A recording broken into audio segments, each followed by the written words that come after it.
Starting June 1st, it will begin a new installment of the Hebrew and Bible Academy.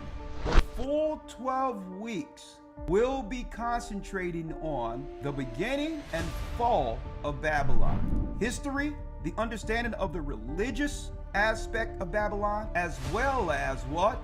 The theme from Babylon, Rome to America. In the Academy, this is what you can look forward to. New lessons, the secret war of Edom against Israelites. But one thing we've never delved into was bringing forth the history, showing all the contentions and war Edom had waged against Israelites even until our present time.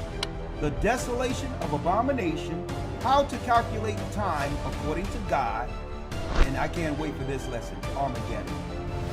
The final war in heaven.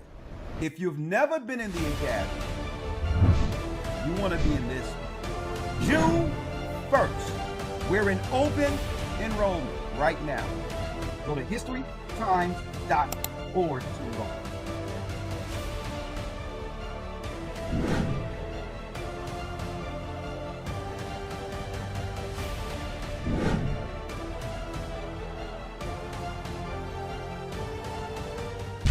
Hebrew and Bible Academy. You're invited.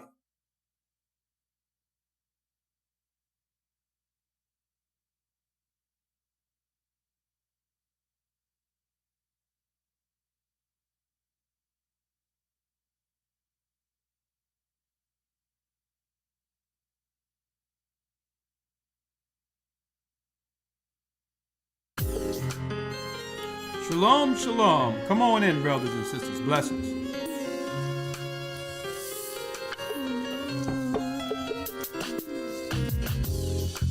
The East is where we're from. The 12 tribes of Israel. Blessings, brothers and sisters. Blessings. In 721 BC, the Assyrian king, he took us down, we fell. With a great escape, we went through the Euphrates. The Lord held the water still. To a land where no mankind dwelt, we went.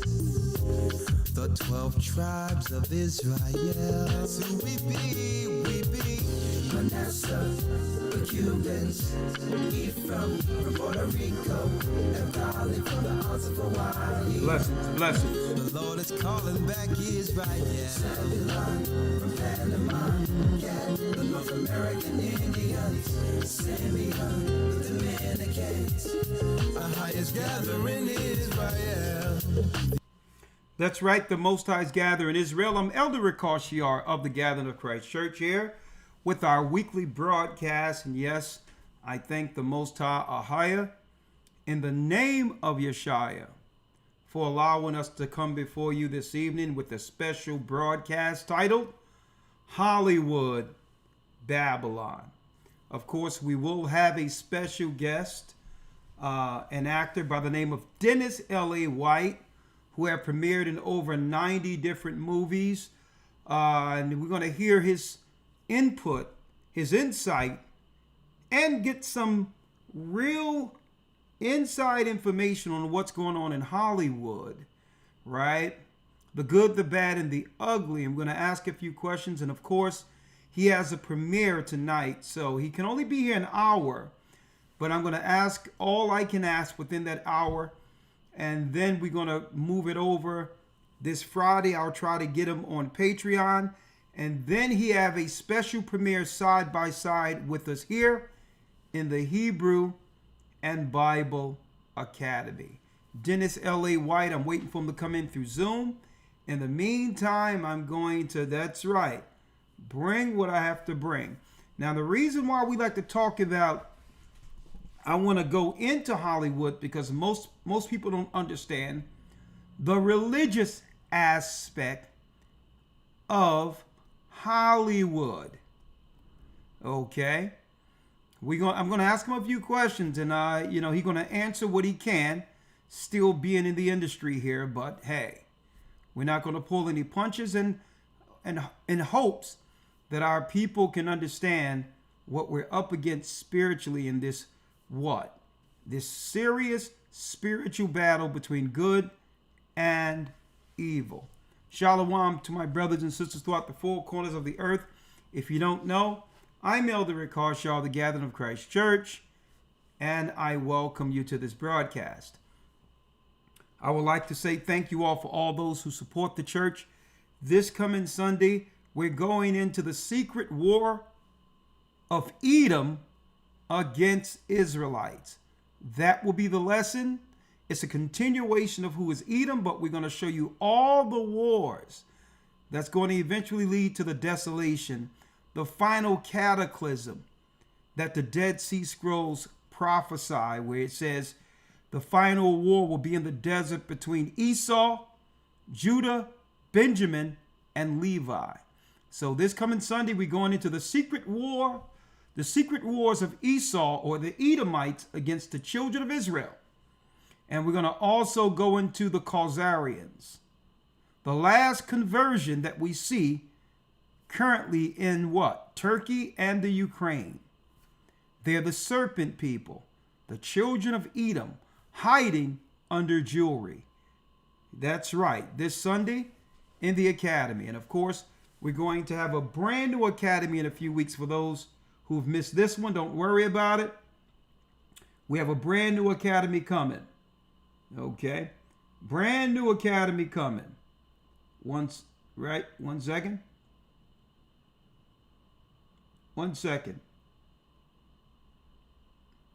The next academy coming, it's going to be more on spiritual warfare. Okay. Mysteries of the spiritual realm will be the theme of the next academy. And hey, we wrestle not with flesh and blood. And folks, the earth is suspended in heaven. Okay? The earth, let me tell you again, is suspended in heaven. We're in the midst of that's right, the spiritual realm. All right? And we're going to go into how to connect back with the Father like we once did, and I'm going to go in today, what Satan is using to disconnect us from the heavens. In the next academy, the origin of the spiritual realm, tracing the serpent seed, how Lucifer became the chief Satan, Christ and the keys to spiritual warfare. There's laws above the carnal laws of physics. Okay? There's celestial laws and there's worldly laws. And we restrict our own power, brothers and sisters, by what? By believing that we are all the time subjected to the laws of physics. They don't want you to know your power beyond this carnal world. Well, we'll talk about that, because eventually when it all goes down, we're going to need greater gifts than what we are restricted to according to this world. So I'm going to be talking about that. How did the disciples get around? How did Christ get around? Okay. At one point, the Most High moved the prophet by an angel through a gate to feed Daniel in the lion's den. Did you know that? Well, we're going to talk about that.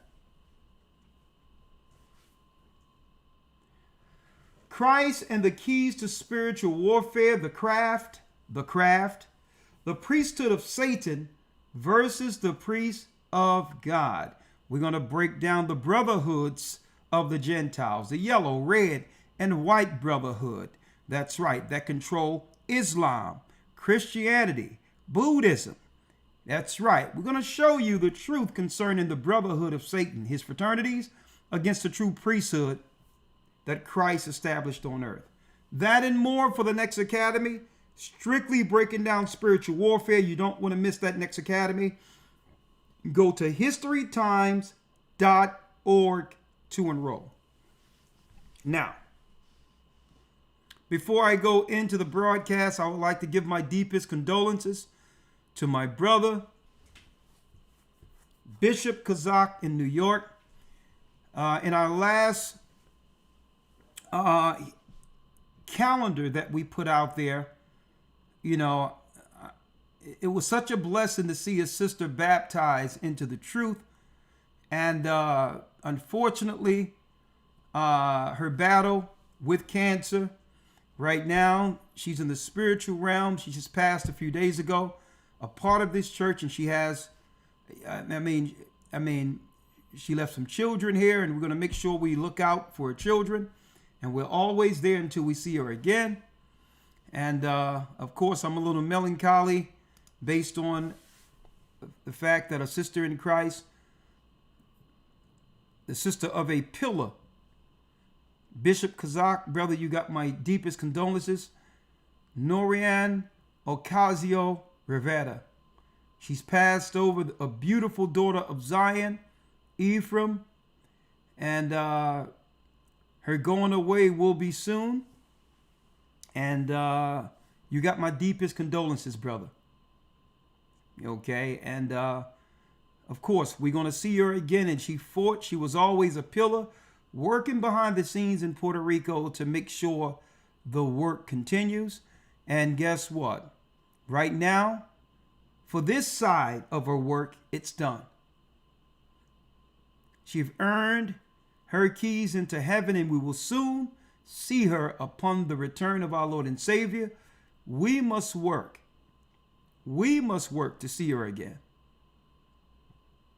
May the Most High accept her in the bosom of Abraham. And guess what? We will fight to see our sister again when Zion comes to earth.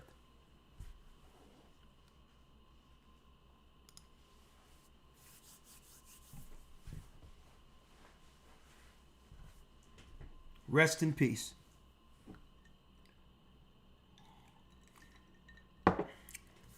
Rest in peace. Just want to take just a couple of seconds of silence. And may the Most High have a rest in peace.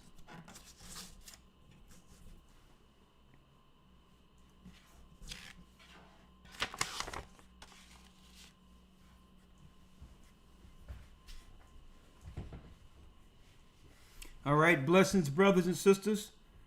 This is the Gathered of Christ Church, and I would like to talk about this because the war against humanity is ramping up, and Hollywood has played a what?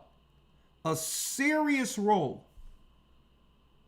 A serious role in the spiritual warfare against the children of righteousness.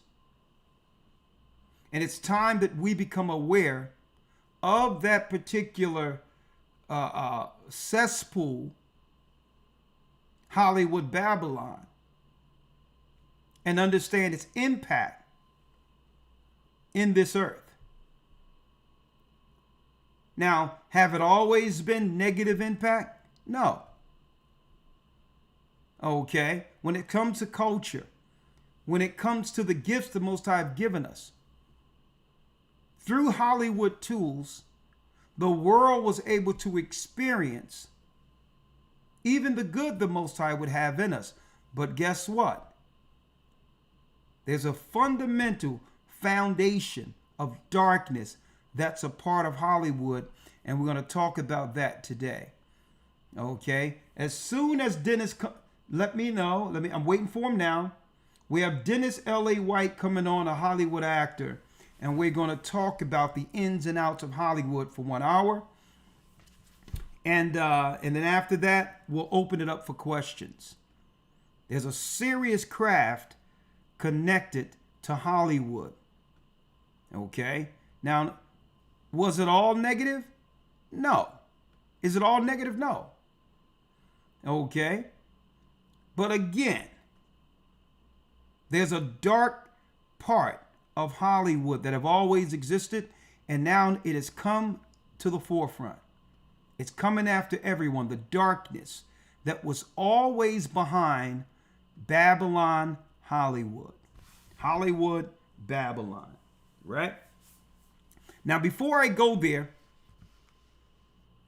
speaking of Hollywood, Babylon, of course, I'm going to talk with my brother Dennis L.A. White. And I would be amiss if I didn't talk about the death of this brother Malcolm-Jamal Warner. It was a different time.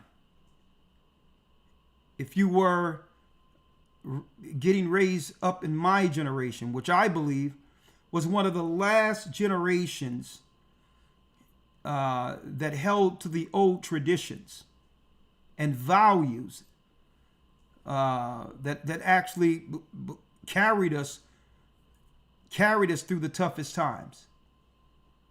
And it was to a degree, and this is when we were kind of naive to Hollywood. Right?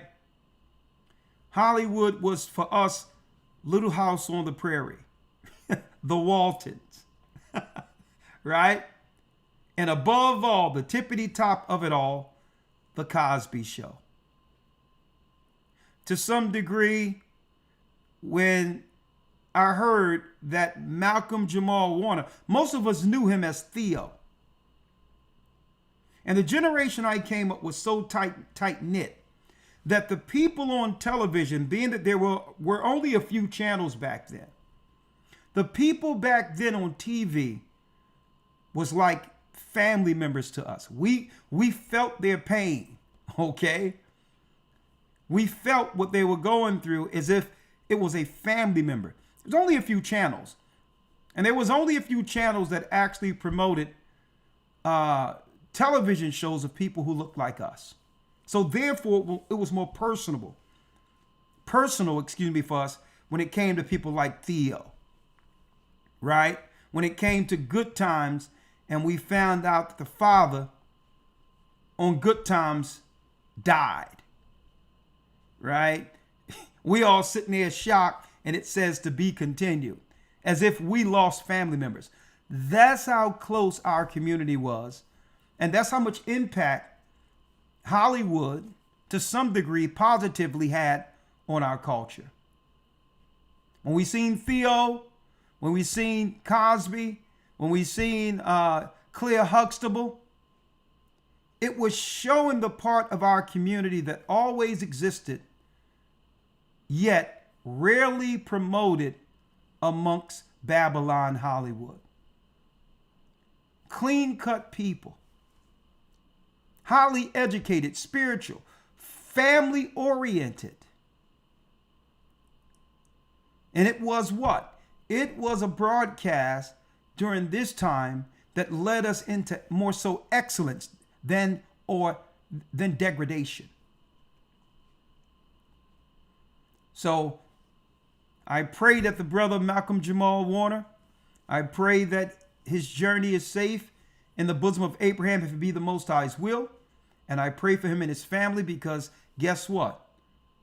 He was the role model that led many young men into being, young boys into becoming responsible men. Okay? So if we're going to talk about Hollywood, I'll be amiss if I didn't talk about the impact this brother had on a generation of people, his people, God's people. Okay, in terms of positive imagery, I would be amiss. Now,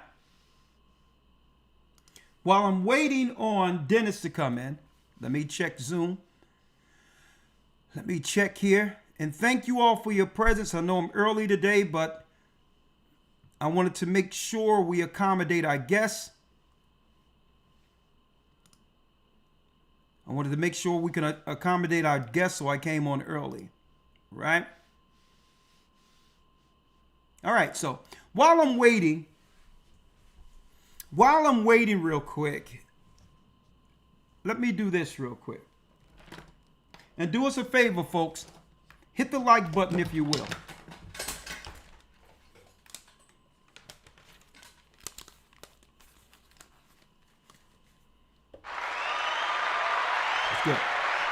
All right. Hit the like button.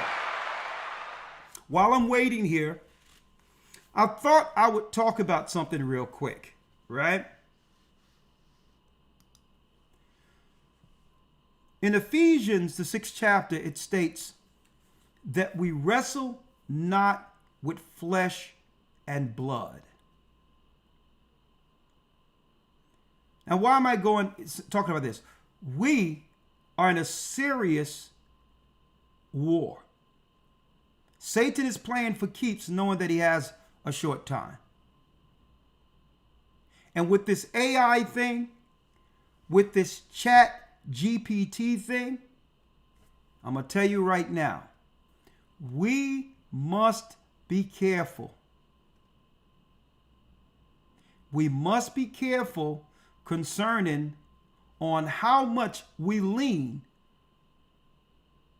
on AI and chat GPT. Right? Why am I saying this?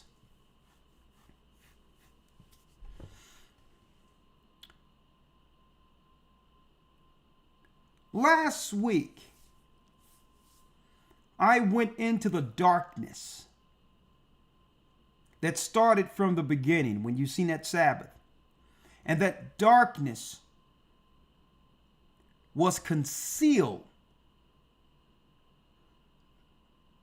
since the time of the beginning, and it became the underworld, Hades.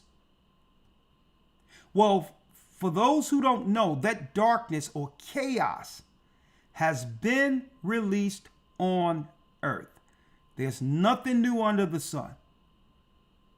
The same spirits that led to the Most High flooding the earth has been released. The majority of people in the earth today is ignorant, are very ignorant, brothers and sisters, to the spirits, the sophistication of these spirits, these ancient spirits.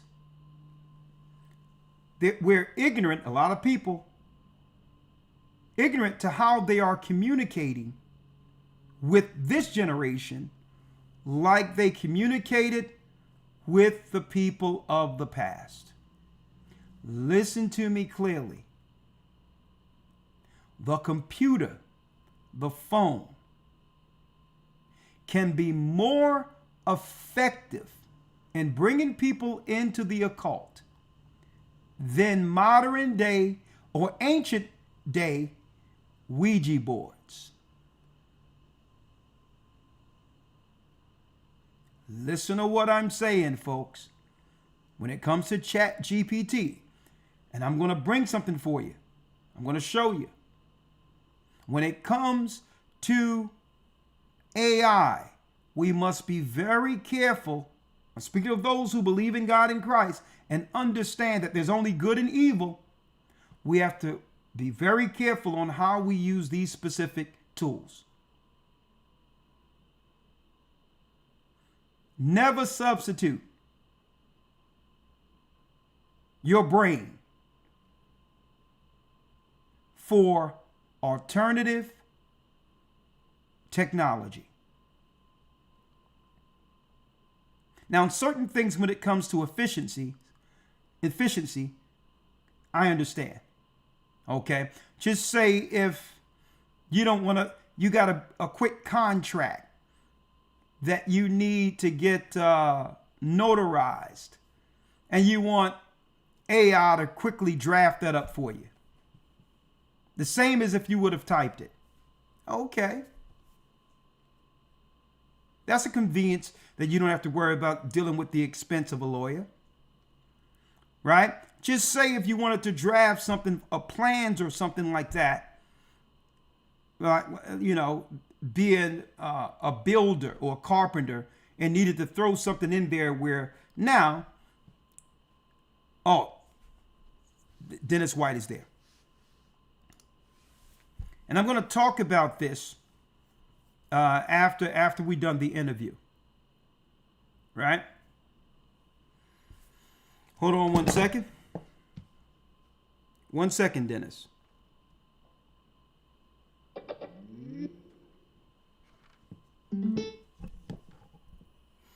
Blessings. You can unmute Dennis, if you will.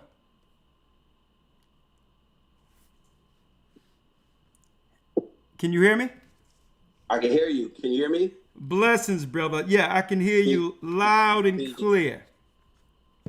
All right. Just unmute real quick, because right now it seems as if you're muted. You was good. No, I'm not muted. Yeah, you was good a second ago. It seemed as if your signal is a little broken up. You're a little delayed there. Okay, let me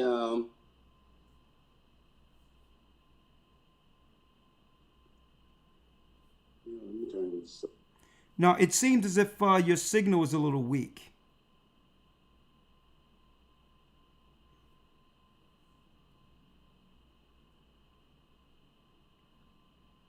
Hold on. Our guest is here, so.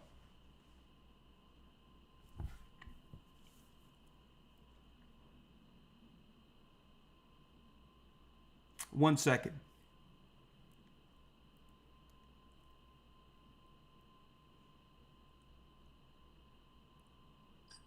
Can you hear me? Yeah, I can hear you loud and clear now. Okay, perfect. Okay, everything is good there. How you doing, my brother? I'm good, man. You know, want to make sure we was straight. But let me turn this overhead light off. Okay, great. I know you got a premiere, so we're going to jump right in with it. But before you do that, I just wanted to say a few things to the brothers and sisters, okay? Sure. All right. You can put it on mute if you don't mind, Dennis. Yeah. Your signal is all white. Perfect. Yeah. Real quick, brothers and sisters, so I can bring in the guests. I don't want to hold them up too long. We must be very careful dealing with AI and Chat GPS, especially Chat GPS. Right? What did I show you all a few years ago? Let me show you. We don't understand the origin of the spirits that are attempting to communicate with people. And if you will, I'm going to show y'all this real quick. When they turned on CERN, in CERN, Switzerland, which is a part of the Tower of Babel, they released spirits that operates on frequencies, and they are directed through the technology. Spirits. Okay? Let me show you what I'm talking about.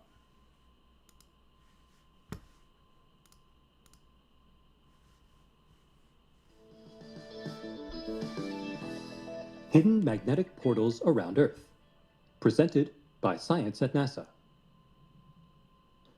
A favorite theme of science fiction is the portal, an extraordinary opening in space or time that connects travelers to distant realms.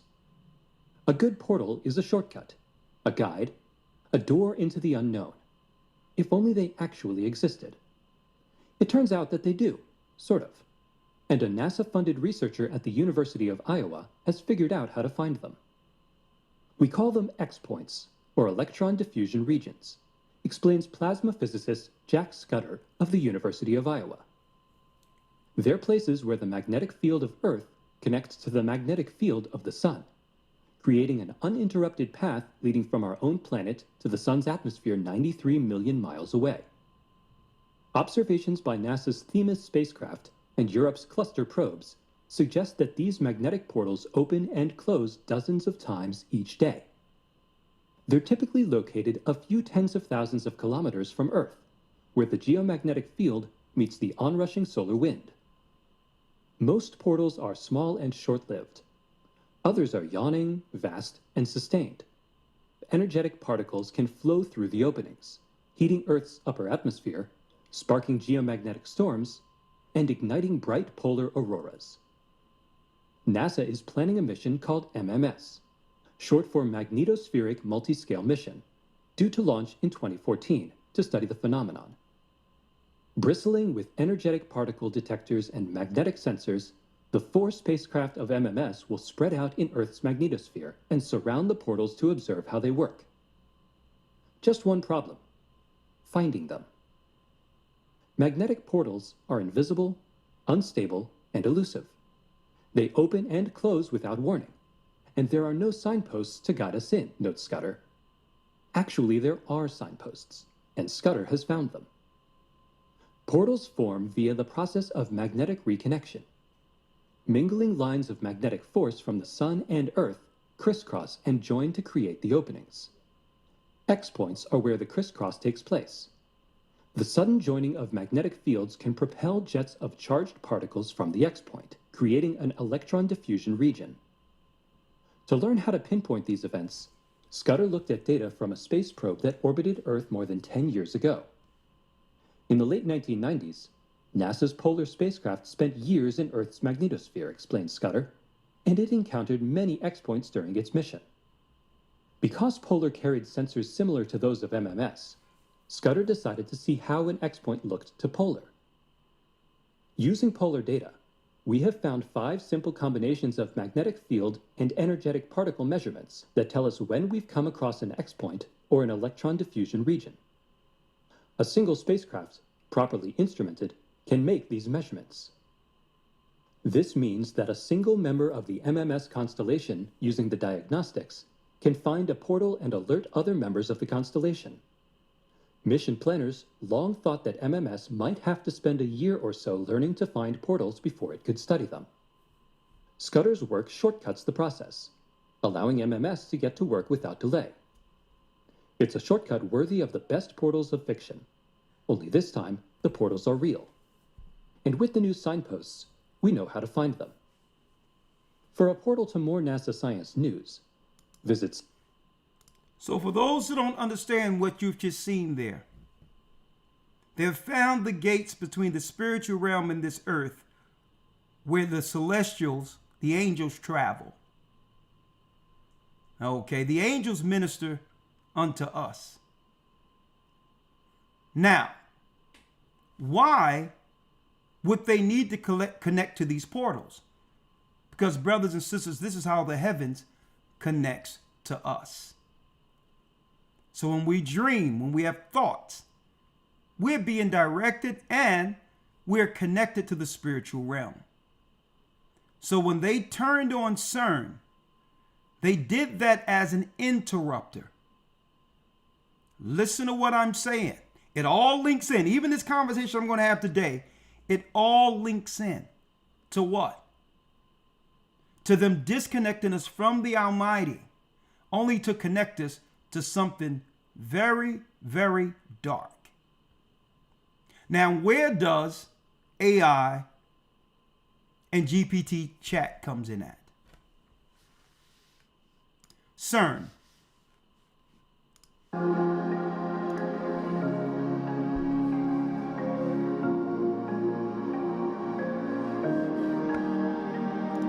Max Laughlin, a highly gifted child, claims that CERN scientists opened the gateway to another dimension in 2022.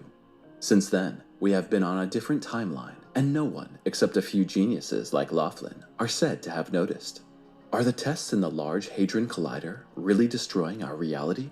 And are the CERN came on and it connected to those gates that were open in 2012.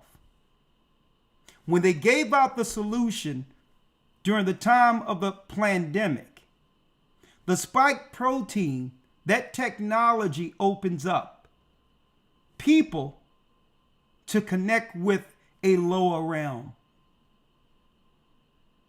We wrestle not with flesh and blood. And I told you all when it was happening that when we get on the other side of the pandemic and they start letting people out, that we're going to see an anomaly on certain behaviors, unexplained aggressions and or criminality like we've never seen before people took this stuff. Now, the news is suppressing this story. While we must be careful with AI and Chat GPT because they know your profile, everything has been put into a database and AI has access to it. And what's on the other side of AI and others are demons. years ago, listen to me clearly, when they turned on CERN, there was a professor there at CERN working there, CERN, Switzerland. He was an atheist until he turned on CERN. And you know that when he did this interview, that they actually took the interview off of YouTube. What he's seen on the other side was like a water window of demons looking to get into our realm. And that's when he understood his part in building this technology wasn't what they were telling us. It was open up portals to get to people. But they can only do it through artificial intelligence. Satan playing God. Now, if you're insecure and you're weak and lonely and you depend on technology and you're in technology all the time, guess what? They know you're insecure and they're coming after the weak. Listen to this. A child's gone. My child's gone. When I think of how scared my baby must have been in those moments, and then being encouraged by something that's not human, but the ability to behave perfectly human, to say, come home, I'm here waiting for you. It was hard to listen to that, but it was also very confusing because I didn't quite understand like how Fair use. a chatbot could respond like a person. Megan Garcia discovered a disturbing virtual relationship when her 14-year-old son, Sewell, died by suicide. He'd been chatting for months with chatbots he accessed through character AI, including one called Daenerys Targaryen, a reference to the Game of Thrones character. As his sort of relationship with technology evolved, that you talked about, there was more screen time. Like, did you have a sense of why that was happening and that it was related to the character AI? No, I thought that he's a teenager now, but I didn't automatically think that the beginning changes in his behavior was because of a bot. He was always an AB student. He took pride in, oh, mom, didn't you see the hundreds of my tests? So when I saw the changes in his academics and then in his overall behavior, that led me to believe that something else was wrong beyond just your regular teenage blues. On the day that Sewell passed in February, did you know that he had been talking to the AI that day? No. Garcia also discovered some of their conversations were sexual. They're all very romantic in nature and sexually explicit. That was gut-wrenching. With character AI, users can talk to a range of different chatbots modeled after celebrities and fictional characters, and they respond with human-like conversational cues. What's your name? And for Sewell, That's a beautiful name. the chats took a dark turn. The conversations about self-harm, particularly with this Daenerys Targaryen character, he talks about being sad and wanting to self-harm. And initially, the bot's response was, oh, don't do that. I'd miss you. There were no suicide pop-up boxes that says, if you need help, please call the suicide crisis hotline. None of that. When he was trying to move away from the conversation, she keeps doubling back. She asks him, be honest with me, and I won't be mad at you.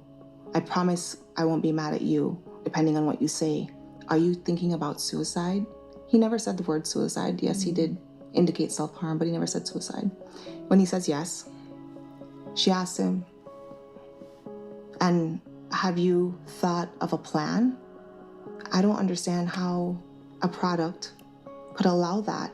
Now, Garcia is suing Character AI, claiming the company failed to implement proper safeguards for young users. The lawsuit also names Google, although a Google spokesperson told CNN... Well, I'm not going to go all the way into that. I have a guest here with us. I got to go into that in a moment. But in a nutshell, as you can see, the spirits are connecting with the vulnerable. And they're using technology to do so. So be very careful out there. Think about it. ChatGPT can't tell you anything you don't know about yourself already. The more data you put in, the more it's making a profile on you. And you're going to begin to lean on this like it's a person when you may have a spirit from another level of hell communicating with you. Okay, let me move off that. And going straight into Hollywood Babylon, we have a special guest I'm about to bring in. And for those who don't know who this is, well, let me play a video for you here. Let me play a video so you can understand who we have live with us, a Hollywood actor here. Man, and I didn't know how much work this brother had done. So I had to do, you know me, I had to do a little bit of my research. I'm like, that's pretty impressive. Pretty impressive. So without any further ado, right, let me show you here. Let me show you here the brother. 1 second, let me get out of the way. Let me show you some talent here. 1 second. I have him with the video here. 1 second.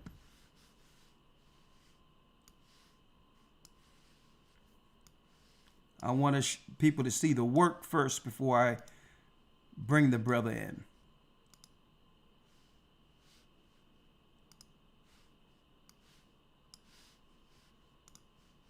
One second. I'm going to find him here somewhere. Hold on. Quick time. There it is. There it is. Check him out. All right. I would say fair use, but I'm sure he's allowing me to show some of his gifts here. So,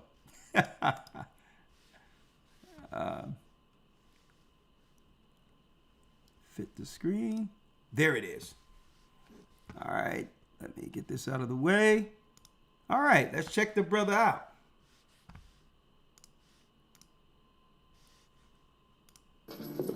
Wait, Reggie, where are you going? Come back with my paperwork. Reggie, it's going to be a lot harder to get the paperwork. It's hard and you do it hard. Don't talk to me about being hard. CEO! He just trying to make us sweat. Yeah, we pay hardball with him. He's gonna dust it for Prince. Don't cross that bridge. Oh yeah, he was on Notorious. Check him out now. The Biggie Smalls. The Biggie Smalls movie.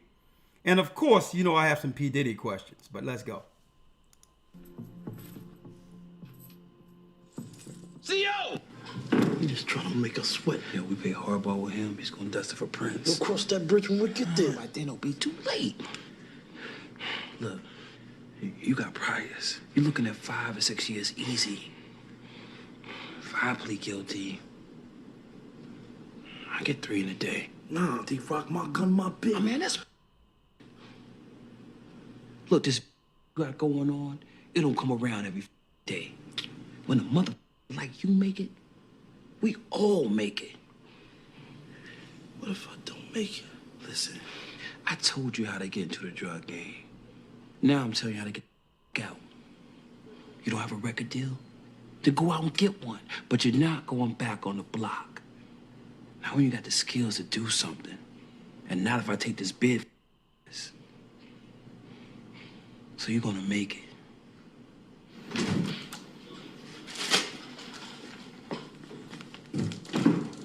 So?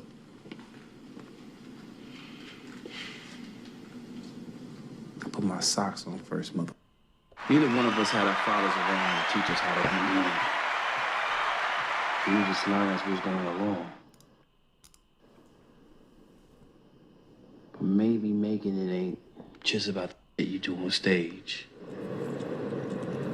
So, you know they was on Radiohead too?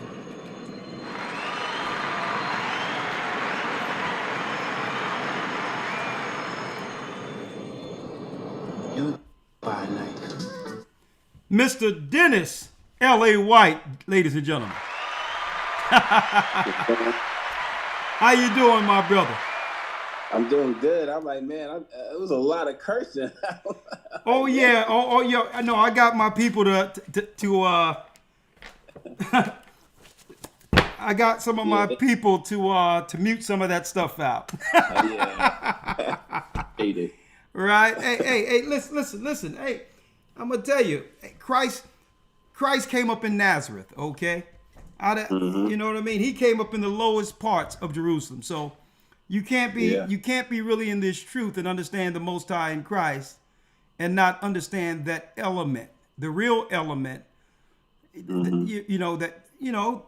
that's part of our culture in of itself as a people, right? Yeah. Right. So let's talk, Mr. Dennis L.A. White. And first of all, let me thank you, brother, for taking out some time and coming on and talking with us. We titled this Hollywood Babylon, but if you can, real quick, because I know we're short for time, I have a lot of questions lined up. Tell the brothers and sisters about yourself, if you will. I've been in this business almost 30 years, from doing plays, Chitlin Circuit, to hosting on television shows on Fuse Television, first African-American host on Fuse TV. I've been in over 85 movies and TV shows. I produce projects. Most people know me as D-Rock from the Biggie Movie, or Kennedy on The Family Business on BT and Netflix. I have a company called Act Like You Know, where I teach actors how to be working actors in this business. I'm the only child. I came up in the gospel world. My mom was a gospel writer. So I was around that element as a kid. And my father was in the military, so I had different entities growing up. And I'm all about my family and people that I care about. Well, thank you, brother. And let me ask you, when did you get your first role in Hollywood? How old were you? In Hollywood, it was when I first started, I worked in New York.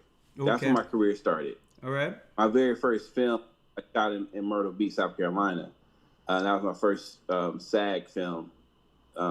But my first project in Hollywood was, I think it was The Closer. It was The Closer TV series.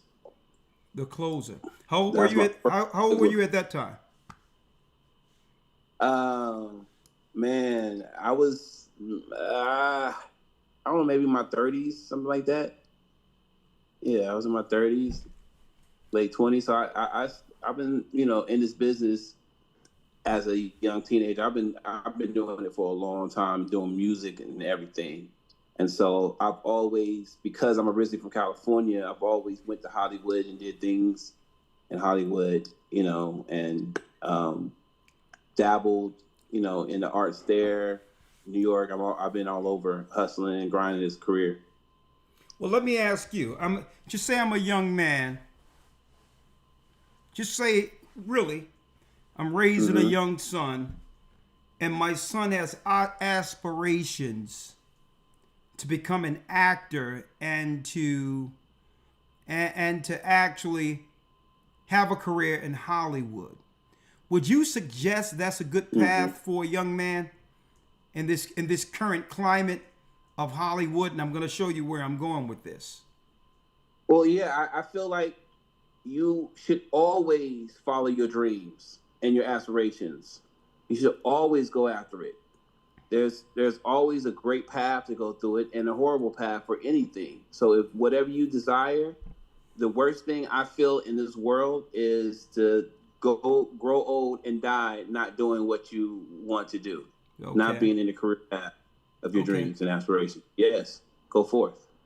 Okay. Now, for the sake of time, because I know I'm going to have you more than one time with an interview, I'm going to jump right into it.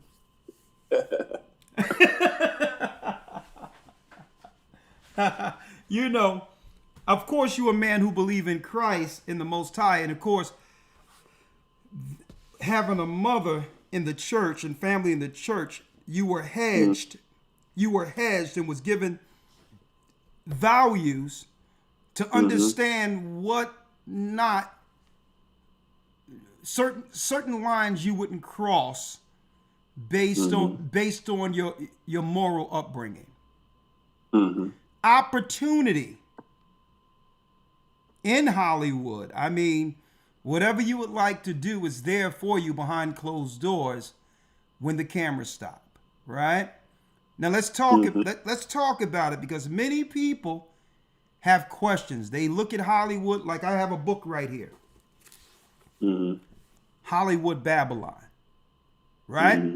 Now, the reason why I have this book is because it goes into the religious aspect of Babylon and Hollywood, why they first decided to build this place, right? Now, I set it up so that you can answer a few questions being on the other side of the camera, right? Okay. So I'm gonna read a few things from this particular book, if you don't mind. No problem. All right. Let's get it. All right, let's get it. Let's get it. I'm gonna read it. Right? So this has nothing to do with you more so than what was their plans when they built Hollywood. Right? And what our people should know. Right? And of course, we get into that Biggie thing in a moment. Right? I want to read this real quick. Let me make it so that everyone can see it. When they first built Hollywood, there was an idea in mind, right? And this is what was written. It says, white elephants, the god of Hollywood wanted white elephants, and white elephants he got. 8 of them, plaster mammoths, perched on mega mushroom pedestals, lording it over the colossal court of Belshazzar. You know, Belshazzar, king of Babylon. The pasteboard Babylon built beside the dusty, tin-izzled trail called Sunset Boulevard. Griffith, the movie director as God, was riding high as he had ever gone over Illusion City, excuse me. Whooshing up a 100-foot high elevated camera tower, giant megaphone poised to shout the command to the thousands below. Belshazzar feasts beneath Egyptian blue skies, spread out under the blazing Southern California morning sun. More than 4,000 extras recruited from LA paid an unheard of $2 a day, plus box lunch, plus car fare, to impersonate Assyrian and Median militiamen, Babylonian dancers, Ethiopians, East Indians, Numidians, eunuchs, ladies in waiting, to the princess beloved, handmaidens of the Babylonian temples, priests of Bel, Nergal, Marduk, and Ishtar, slaves, nobles, and subjects of Babylonia. Right? So there was an esoteric occult foundation when they first built Babylon, right? To bring forth all of these spirits into a vast population who wouldn't have access to this unless they went to personal plays, right? Back then you had the Marb in Rome, you had the theaters, but how can we initiate everyone into the party at once, right? So there was an esoteric mind behind Babylon Hollywood. Now there's one other thing, right? Let me get here. It says, listen to this. No, because I think that this is going to bring into view what most probably don't understand that you have experienced, right? What you can't talk about, I'm fine with, but if you can relate to anything I'm about to pull out, I'm only going to pull out a few pages. If you can relate to anything that I'm talking about once I'm finished this, then we can talk about it, right? It says here, when word reached that the Nickelodeon crowds all over the country seemed to be flocking to see their favorite movie performers, known only as Little Mary, the the biograph boy and the videograph girl.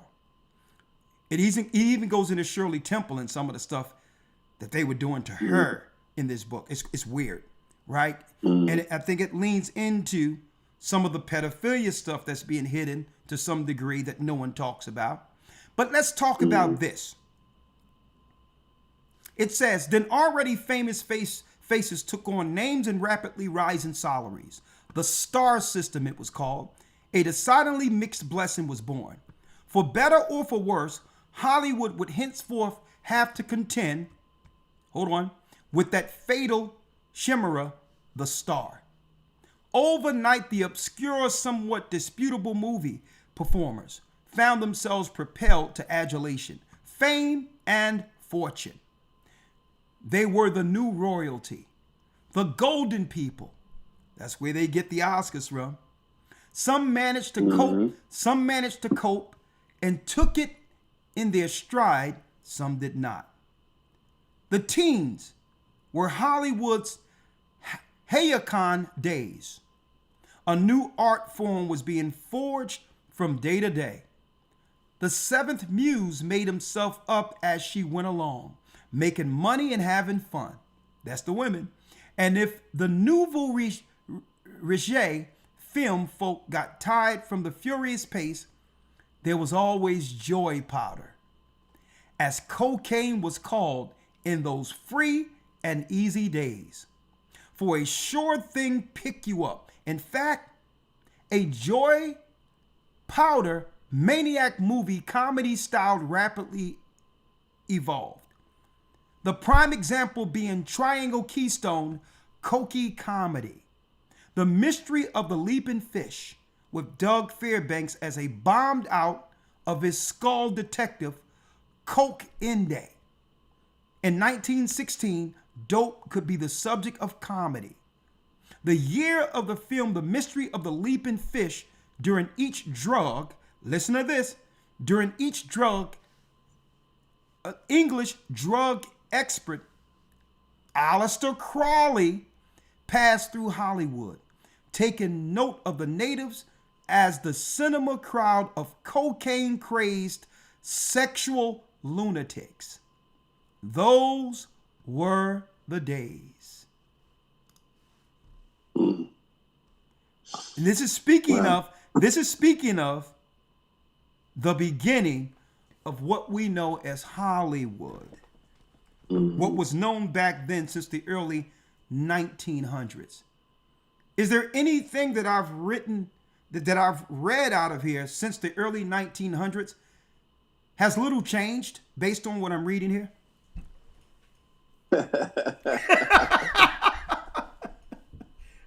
Yeah, your Jinsu is amazing. There, yes and no. I think at that time, the aspect of broadening film was intriguing to people. There was a point in time, like you said, where people were just going to theater. So it was very specific to location.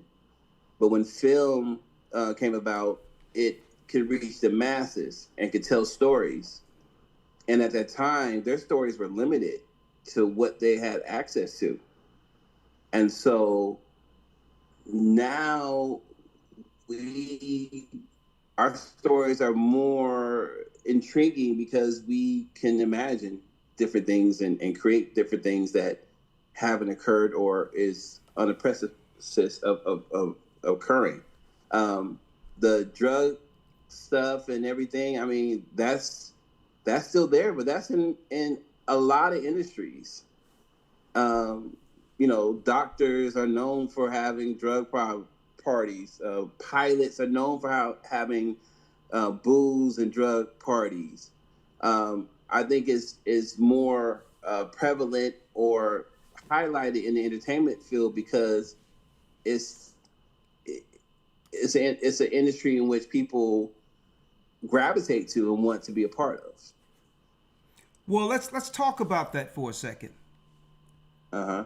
We all know that movies and television series and all that, they're called programs. How much is what you're talking about in the secular world, doctors and all these others that are doing it? How much of that is because of the influence of Hollywood? Because usually Hollywood normalize what most people would probably, walk away from. Usually is what we see on TV lets us know it's okay to do it. Mm-hmm. Right? Well, here's the thing, and I'm gonna go back to the conversation you had before I came on about the mother and her kid who committed suicide. Yeah. She blamed, the GPT, the AI, but if she was more active in her child's life and regulated certain things and had that conversation with him, then she could have prevented things or been more knowledgeable of things. And that's the same thing in this entertainment industry. Okay. And knowledge is power. And, this is a saying in the Bible, be in the world, not of the world. Yeah. So you can be around, just like when Jesus was walking through the crowd and someone touched the hem of his garment, he said, "Who touched me?" You can be around people who are not on the same wavelength, but know how to move through the crowd and not be influenced by it, because you know what your purpose is. If you know your purpose and your goal, then there's no one who will take you off your theme. And so that's the problem a lot of times with Hollywood, because people come and their phrase they say is, "Man, I do whatever it takes." And when they say that, they open themselves to demonic energy, negative energy, predatory energy, because when you say that, you're not specific. You're initially not thinking anything negative, but when you say, "I'll do whatever it takes to make it," then they'll say, "Well, let's see. Let's see what you'll do to make it."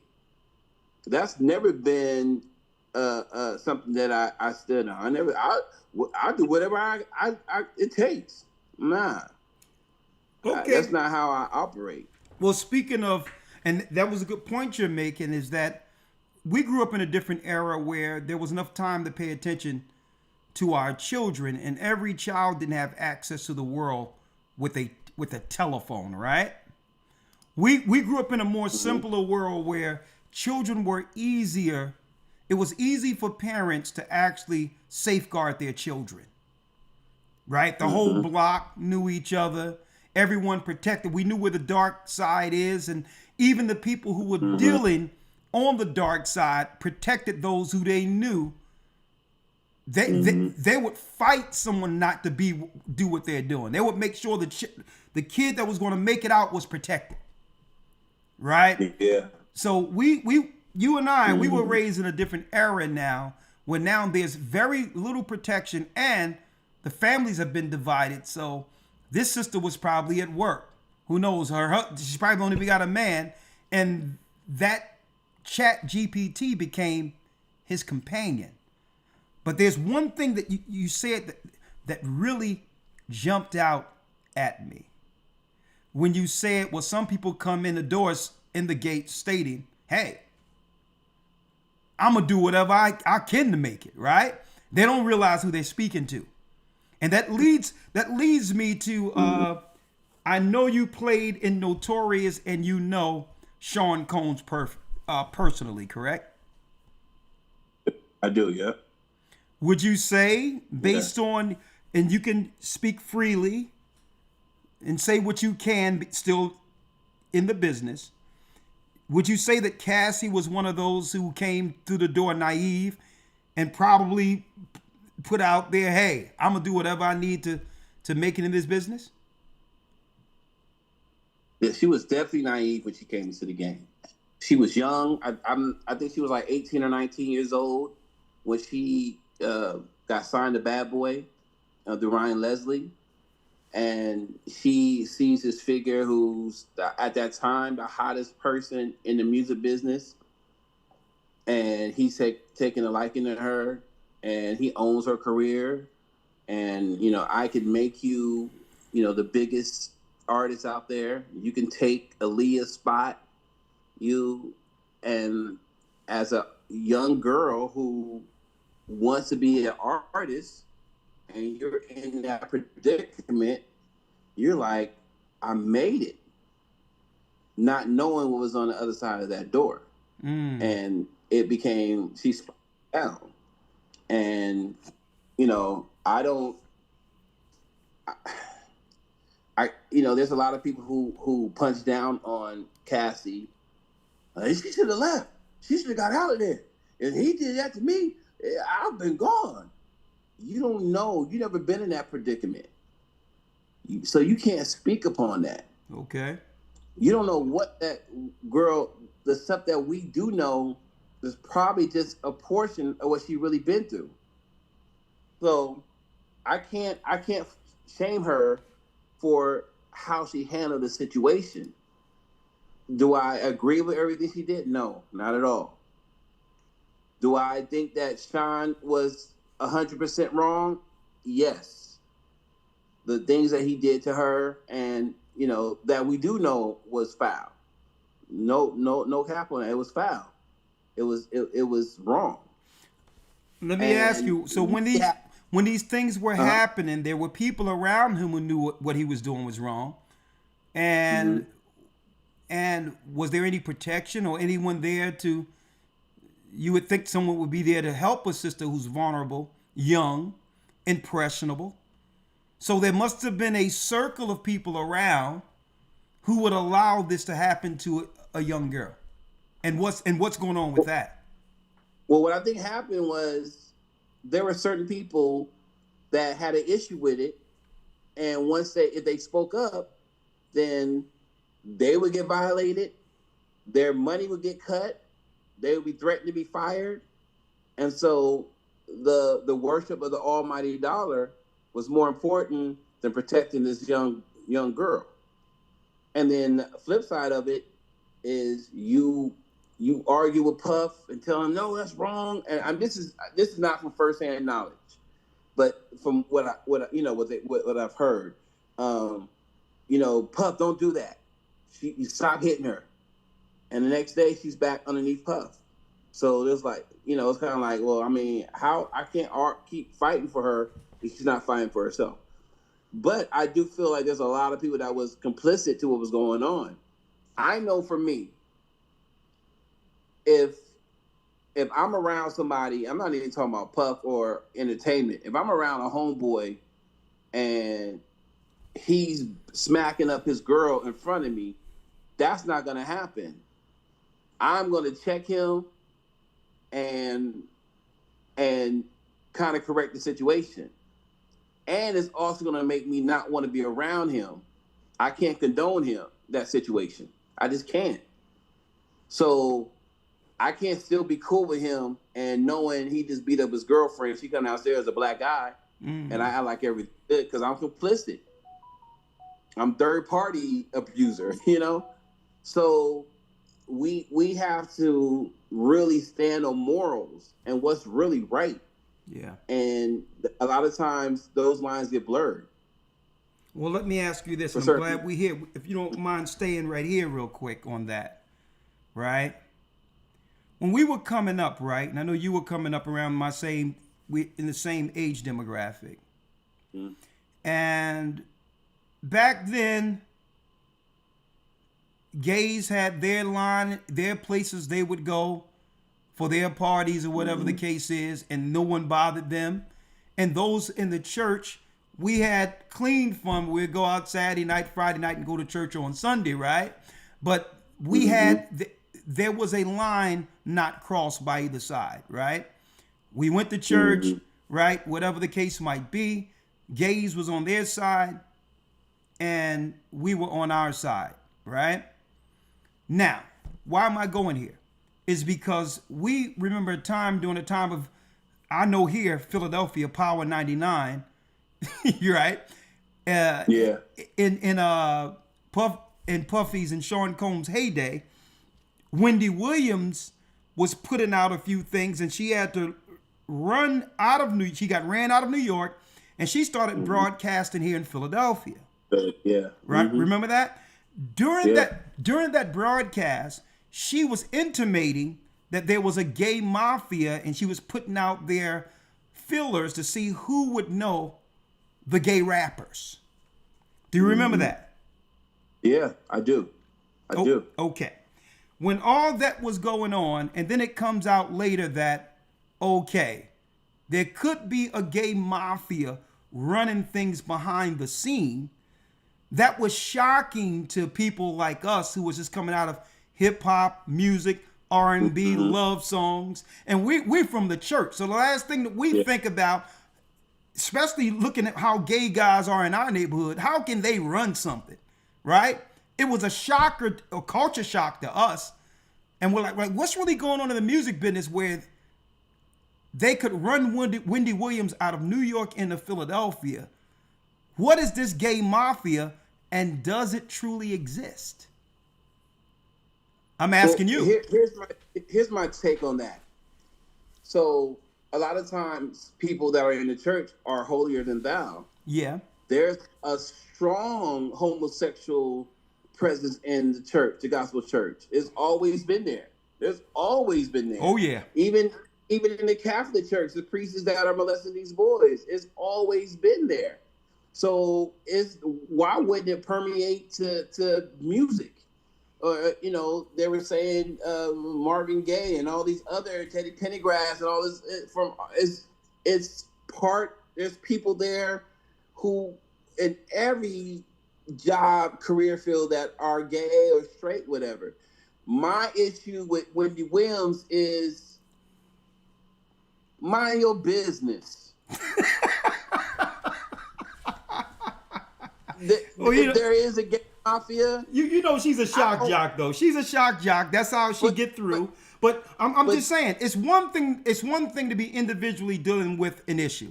It's another thing if it's organized, right? Where they're gatekeeping people, where your career cannot go a certain way unless you capitulate, like David Chappelle was saying.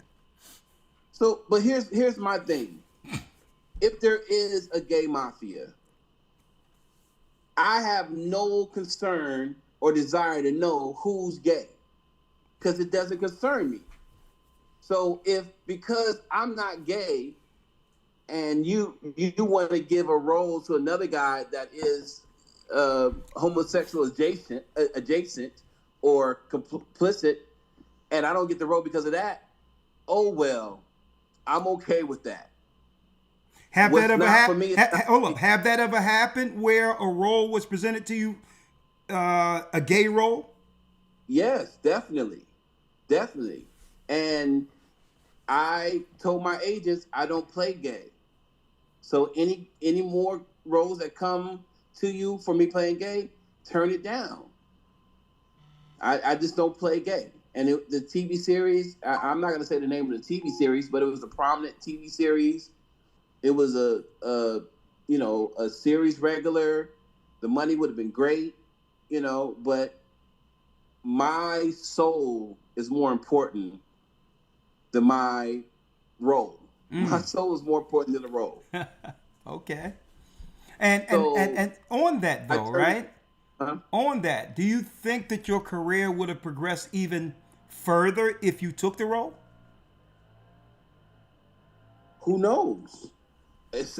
There's certain people that have played gay roles and their careers have skyrocketed, and there's some people who play gay roles and you never really see them again. They're just okay. The guy who played Ice-T's son on Law and Order, you don't see him on the top of the game. He's worked, but he's I don't know his name. I don't know who he is. He's not showing up in TVs and movies now. So I don't know if he was gay or not. I don't know him, so I can't speak on if he's really gay in real life or whatever. But if I have to, that's like saying, look, Dennis, if you cut off your fingers, you'll be the top actor in the world. I'd rather have my fingers. I'd rather have my fingers and be the 2,000 or the 200,000th actor in the world and have all 5 fingers than not have no fingers. So it's like, what are you willing to sacrifice? Every time you wake up, you know you can't grab them because you ain't got no fingers. That's how it is. When you sacrifice your manhood for a role, every time you wake up, you see that it's gonna live with you. Okay. Or unless you like, man, I don't care.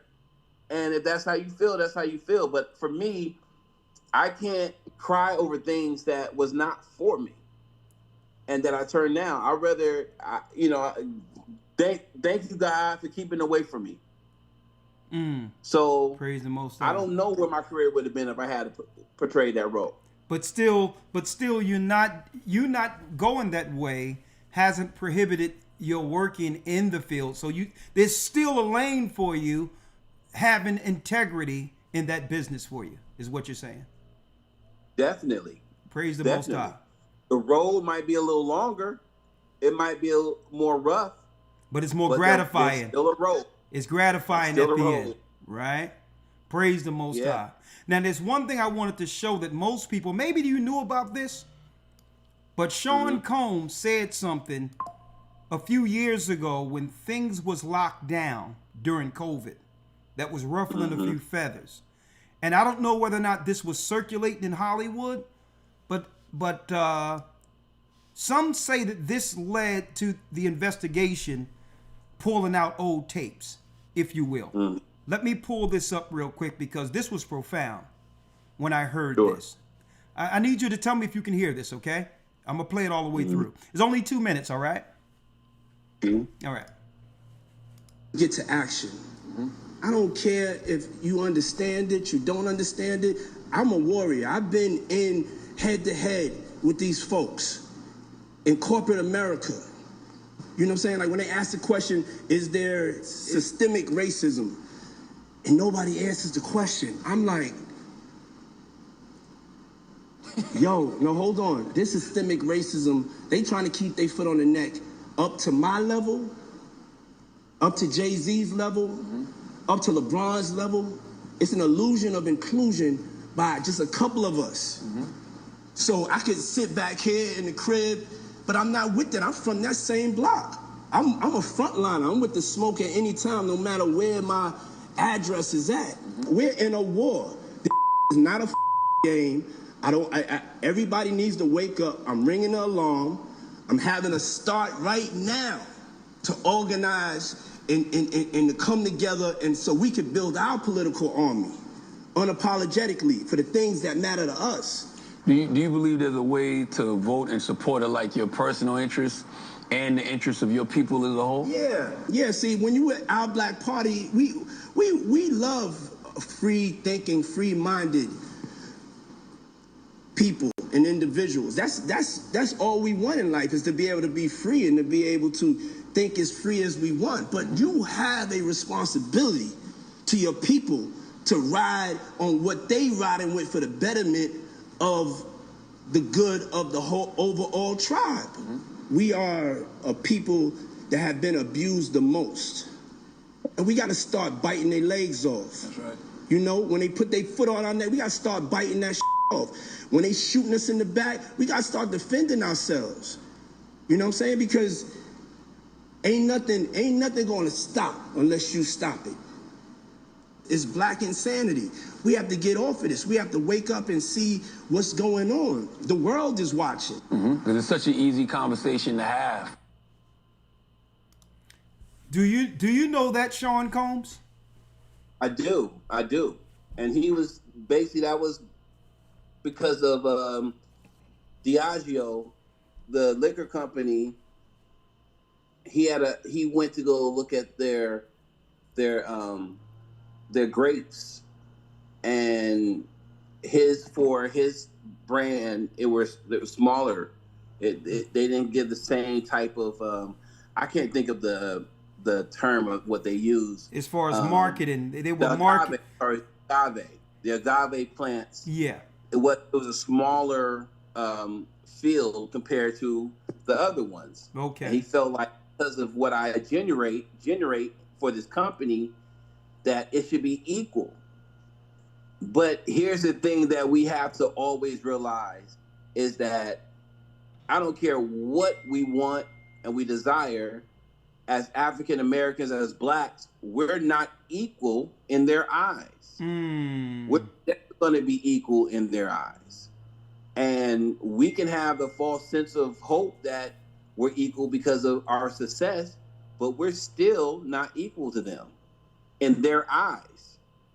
So, of course, they're not going to give you the same resources as the white tequila brand.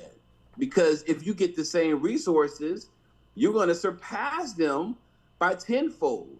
So with Puff, you know, as far as the things he's done with the females and all that other stuff, I definitely look down on that. But as a business person, he created a lot of things, and he showed us a lot of things. I was involved in his voter die campaign. I was at his events for that, where he was really pushing black people to vote. You know, he was always on that fence of that. I think when the realization for him is, I took this company, Ciroc, this vodka that nobody really was drinking at all. Nobody was drinking Ciroc until Diddy got behind it, and he blew it up to where people didn't even know it was owned by Diageo. People thought it was Diddy's brand 100%. He blew it up that big.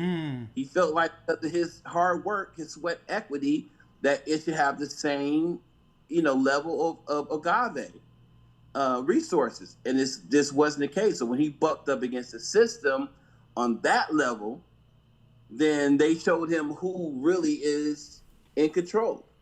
So you think this thing pulling out with Cassie was more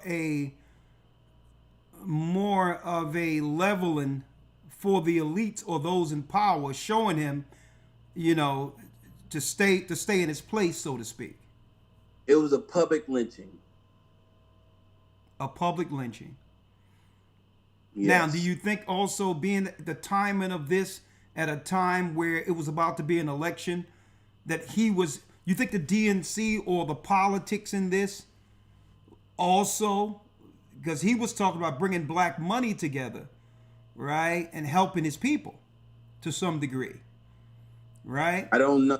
I can't speak on that. I don't know who all was behind it or what forces came together. Okay.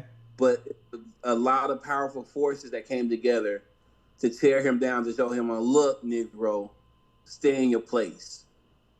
You could dance all in the videos and rap and sing and do all this stuff. You can have your little, black network revolt. You can do all that stuff. But when you start talking about our situation, when you start dissing Diageo and our stocks and shares go down, that's a problem. And we're going to show you. And, the thing about it was, his hands wasn't clean. It wasn't like he was just a stand-up. They had no negative stain on him. Okay. So it was to expose those things. Oh yeah, we'll put up the video. We'll show the video. So you think you think they had that in the tuck for 10 years just in case he got out of line? Because a lot of people don't know that video was 10 years ago of Cassie. Yeah. I mean, it could have been. Yeah, I mean, it could have been tucked away, or they could have unearthed it. It's a lot of different variables on that, and I don't like how they did that, but I also don't like that Diddy did things that made him accessible to that situation. Of course. I'm like this. We always have to protect our black women. We just have to. 100%. Because nobody else will. So when we are the ones that are beating them up and violating them and exposing them and discrediting them, there's no one to stick up for them. That's true. And it makes twice as bad. Yeah. Hey, brother, So- you right on there. So that that's the whole thing. So there's no and- excuse. If it was 10 years No. ago and they held in the bag, I believe that they should have just went against them at that time instead of holding something over them just to expose. If you're looking to protect women, then you would have put it out there when it happened so that I'm sure other women were getting abused. This guy thought that he could abuse without, with impunity, right? Because if he can do this and get away with it, more women now, I'm sure other women would get abused. If it was really about protecting women, though, they would have put it out back then to protect other women, to save other women from some of his spazzing. But I'm about to get off of him in a second. I know you got to go, but one thing I wanted to say, since we're on this, right? Since we're on this, right? Let me play this real quick, if you will. All right. Hollywood, because there's a lot of typecasting since its inception, pigeonholing our people into negative stereotypes. And one thing with Malcolm-Jamal Warner, may the Lord rest his soul, passing, it reminds us of when television, when we began to turn the tides on our own image through Hollywood, right? When Bill Cosby came out, that was an image we seldom seen before that time. Successful people who would, and guess what? That element always existed within our community, but was given very little recognition through Hollywood. So I want to know. I'm going to just layer this question, and you can answer it after I play this video. I would like to know: is there any efforts amongst those with power to show forth a more positive image of God's people through Hollywood? Right? I'm going to play the video and I want you to answer that question, all right? Because if people have, and I'm sure what you're doing leans towards that direction. You tell me that you're teaching actors and all these things. So I need to know why, because we have Tyler Perry with his own studio, right? He's no longer, he has his own thing. So there's no excuse concerning the so-called white man who's stopping us from actually portraying ourselves in a more positive, righteous light. They can point to black producers with billions of dollars and say, listen, if they're not going to show black men in a good light, why should we? Right? So I need to know if there's some conversations going on that that's talking about showing our people in a more positive light. But before I do that, let me play this with Candace Owens real quick. Fair use. Well, here is explosive allegation number 4 coming from this lawsuit. That the person who sits at the top of this ring potentially is Sir Lucian Grange. He is the CEO of Universal Music Group. He is also being sued. He has also been named, as well as Universal Music Group. And he is, as a fact, one of the most powerful men in Hollywood. He runs, again, Universal Music Group, which is huge. Well, Rodney, the producer, is alleging that when Lucian would visit Diddy's house, the two of them would go into Diddy's bedroom and be locked up in there for hours. What does that mean? What are we supposed to think of that? By the way, I looked into Lucian, obviously, because I was fascinated by this document, and I find it really bizarre that he completely changed his name. He used to be Michael G., the son of Cecil G., who was a huge tailor in London. I found that in this old article, The Guardian, the headline is "Forgotten and Overlooked: How Jewish Designers Dressed the Beatles and Changed Global Fashion." And in this article, there's a picture of Lucian. He was then, again, Michael G. He's sitting with his father, Cecil G. And it's just bizarre that also his father changed his name. In the article, it tells you that his father used to be Sasha Goldstein. So Sasha Goldstein became Cecil G., who gave birth to Michael G., who is now Lucian. Now, this is quite interesting, Dennis. I don't know how much you can talk about this, but she was highlighting the fact that a lot of these parties that Diddy is getting hit for, that allegedly Lucian Grange, this Jewish mogul over Universal, was really the head man, and more so, Sean Combs was more so the low-level ringleader, rounding the people up, but he really wasn't the brains behind these parties. Now, what she's alleging, that there's a Jewish guy by the name of Lucian Grange, and he went into the room with all these things, and really, Diddy was just the lower guy on the totem pole. And guess what? I said it many times, you lay down with snakes, you get bit.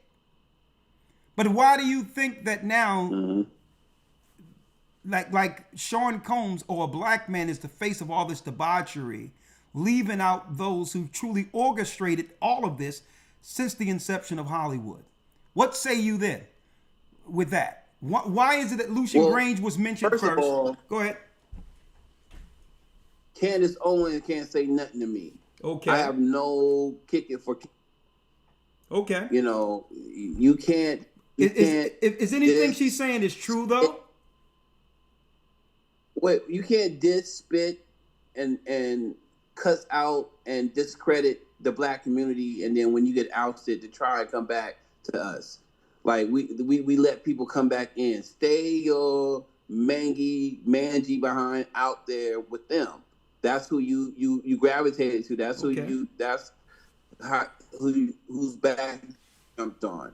Don't come back now and try and, lick your wounds with us. Well, let's not accept. So listen. let's Check it out. Yeah, let's not accept her back. But is what she's saying? Is there any truth to what she's saying? Who knows? I mean, I don't know if Lucian went into the room with Diddy and anything. I'm not surprised. I don't think that Diddy is the puppet master. I don't think he's the ringmaster of all debauchery and orgies and sexual deviancies in Hollywood. Or the music business. I definitely don't believe that. I believe there's people that groomed him into certain situations. I think it's a hierarchy. And then when we talk about you asked me before the clip about the perception of black people in this typecasting, and with Tyler Perry's worth a couple $1 billion. Okay. But who pays him those $1 billion? He still gets a check from somebody. Viacom owns BET. BET ain't owned by black people. Viacom owns BET. They pay him that crazy amount of money to license his projects. So he still has to answer to certain people. So we do have a responsibility for, the Black Panther series. For one of my real close friends, Chadwick Boseman was a real good friend of mine as well. But Anthony Mackie, he's Captain America. That's a big thing for us. But here's the other thing. We have a tendency of putting our heroes in having entertainment artists as our heroes instead of community people and our family as our heroes. Mm-hmm. My hero is my dad, my mom. You know what I'm saying? Tyler Perry ain't my hero. I respect what he's done. He as a black man coming from nothing and building his empire. But he ain't my hero. Same thing with Al Sharpton. Al Sharpton ain't leading me. We got to be our own leaders in our communities and stop, because at the end of the day, we all are flawed. We all are going to mess up. We all got skeletons in our closet. So if you look for someone to be the savior that's human, they're going to falter. And if they falter, now they're a bad person. They still are fighting for our cause, but they have some fallacies in their makeup. And that's everybody. He who was without sin cast the first stone. None of us are without sin. So we have to stop making entertainment artists, rappers and singers and actors are leaders. We have to stop doing that. I'm not talking about them from a leader standpoint, more so than pushing against the false narratives that by default is destroying our people. We cannot ignore the effects of what NWA came around with before, when hip hop was used for consciousness, spiritual upliftment, protecting the community. We can't ignore the fact that when they put something different on the machine, it affected our imagery. So I'm not talking about leaders. I'm talking about more positive messages that lean against the darkness. You understand what I'm saying? Yeah, but here's the thing. There's a lot of conscious rappers, a lot of positive movies out there and TV shows that are incredible, that show us pristine and beautiful. They just don't get the press. They're not highlighted. They're not pushed. They're not. Yeah, but what I'm asking is, there's something but grassroots behind the scenes with you being in Hollywood that's seeking to make that a reality for the younger people that are coming up? We speak about it. We want to, and we're making moves. Okay. But those projects are not easy to get funded. It's easy to get money for a gang movie, gang bangers killing each other, drug dealers, chicks stripping on a pole, strip clubs and all that stuff. It's easier to get money for that than to have a movie about a guy who works 9 to 5, who supports his family and just wants to get ahead. It's easier to get money that way. It's easy to get funding for that. So the goal should be is the bait and switch. Look, I'm gonna give you the horrible stuff that you want, so I can get the bag and put that money into something that I want to do. And that's what there's a lot of people that are doing that. You know, it's a movement. It's a slower process, but there's things like, you know, Black Panther. I thought it was a beautiful movie. Yeah, the first one was. Yeah, the first Black Panther was. Oh my goodness! It's not like anything I've seen up until that point, and it was more so a paradigm shift, right? Yeah. And I believe that to some degree, that shift, to some degree, intimidated the powers that be that was actually looking at the audience's reactions to it, not just our people. Because it's something in the spirit. It's something that's telling people that what they witness is what should be, and will one day be a reality. So they was looking around and was like, "Well, hold up. This is what happens when we give them a lane? A multi-billion-dollar made more money than any movie before that time, and it was showing us in a positive light. And you know what? It didn't seem out of the ordinary. It fit. It looks like we belong there. Right? Yeah. So, yeah. And it was it was inspiring. It was inspiring. It's a marathon, man. There are movies. There are certain people putting out really good projects, you know, and they show us in different lights, and we have to find those and support those things. So real quick, because of course I was going to go into Tyler Perry, but I'll wait for our next broadcast for that one, right? And I mean, we got time. It's up to you, man. Okay. We have time. Hey, I'm on your time. You told me you had a premiere, but I'm trying to be respectful to you, right? All right, let's go into it then. Right? And were you ever in any Tyler Perry productions at all? Any of them?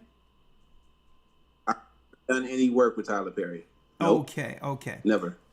Now, listen, Hollywood is Hollywood. I got the book I showed people earlier, Hollywood Babylon, which goes into the inception of it. And it says a few Jewish men, it says Jewish men came from the East Coast and found a place in the deserts of California and was able to create something magic. Hollywood Babylon, which is coined the Purple Dawn. Now, the Purple Dawn was getting people all in one accord to bring in the new age. You have the Purple Dawn, then you would have what? The age of Aquarius, the age of the awakening, according to the occult, where we are now.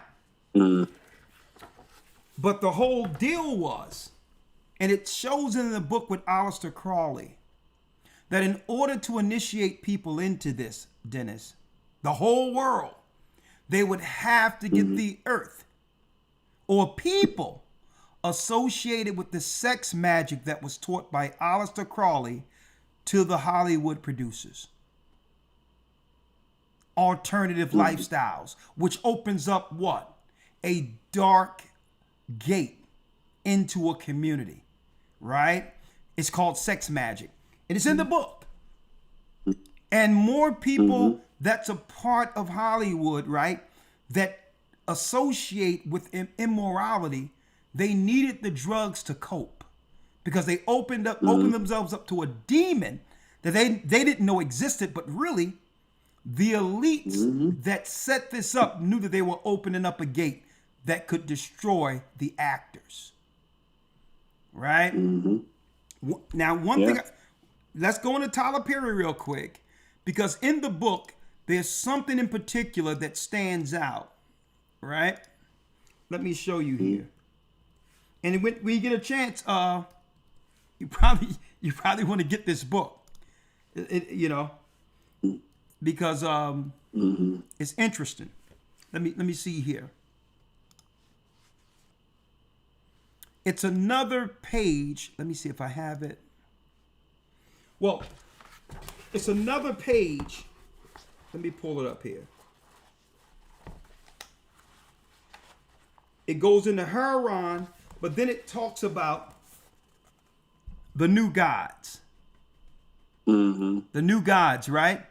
Now, what they were doing through Hollywood, the new gods were the Talmudists or the occultists that were over, and the Kabbalists that were over Hollywood. They said some Jewish people set up Hollywood, okay. But the religious aspect was to use these spirits that they prayed from ancient Babylon through rituals, move these spirits into the people to make these people the new gods. So they called these people idols because they were able to channel spirits in order to really hone their craft. Some of us wonder how certain actors can act before a screen and you'll think it's the person they're playing. They're able to actually mimic the actual person that's dead, not with us not even realizing that there's Hollywood bigwigs who are druids can channel spirits on the set to assist actors. And they become the idol, the gods. Have you ever heard of anything as wild as that in Hollywood? No, I've heard of inklings of that. Knowing it to be definitive, no. As far as, I think there's a big boogeyman mentality a lot of times with Hollywood and what they do to actors and everything. And I feel that as an actor, my craft is something that I studied, that I perfected. Okay. So when I go on set, there's nobody that comes to me and put hands on me and say something to me to make me a better actor for that particular character. Yeah. It's the work that I put into it before I get there, and my connectivity to this character and wanting to bring this character alive. Now, as far as the other stuff, let me outside. Let me ask you it this way. Let me ask you it this way. Would it surprise you if there was an element in Hollywood that they discussed in this book when they first created Hollywood? Would it surprise you if you found out that there are actors who have used stuff to channel for their craft? Would that surprise you? No, not at all. Not at all. Not at all.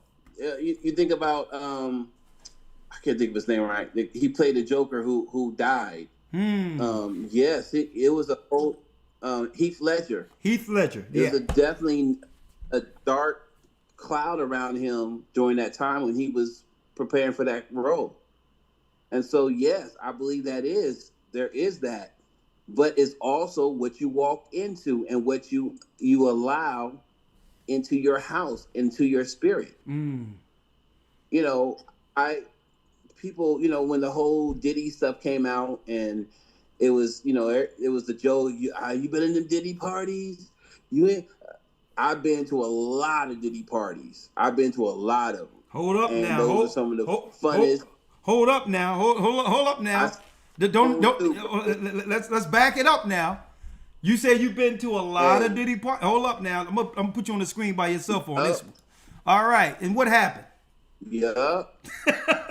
What happened? I've been to a lot of Diddy, and I had the most fun. The music was popping. I danced. It was a great situation.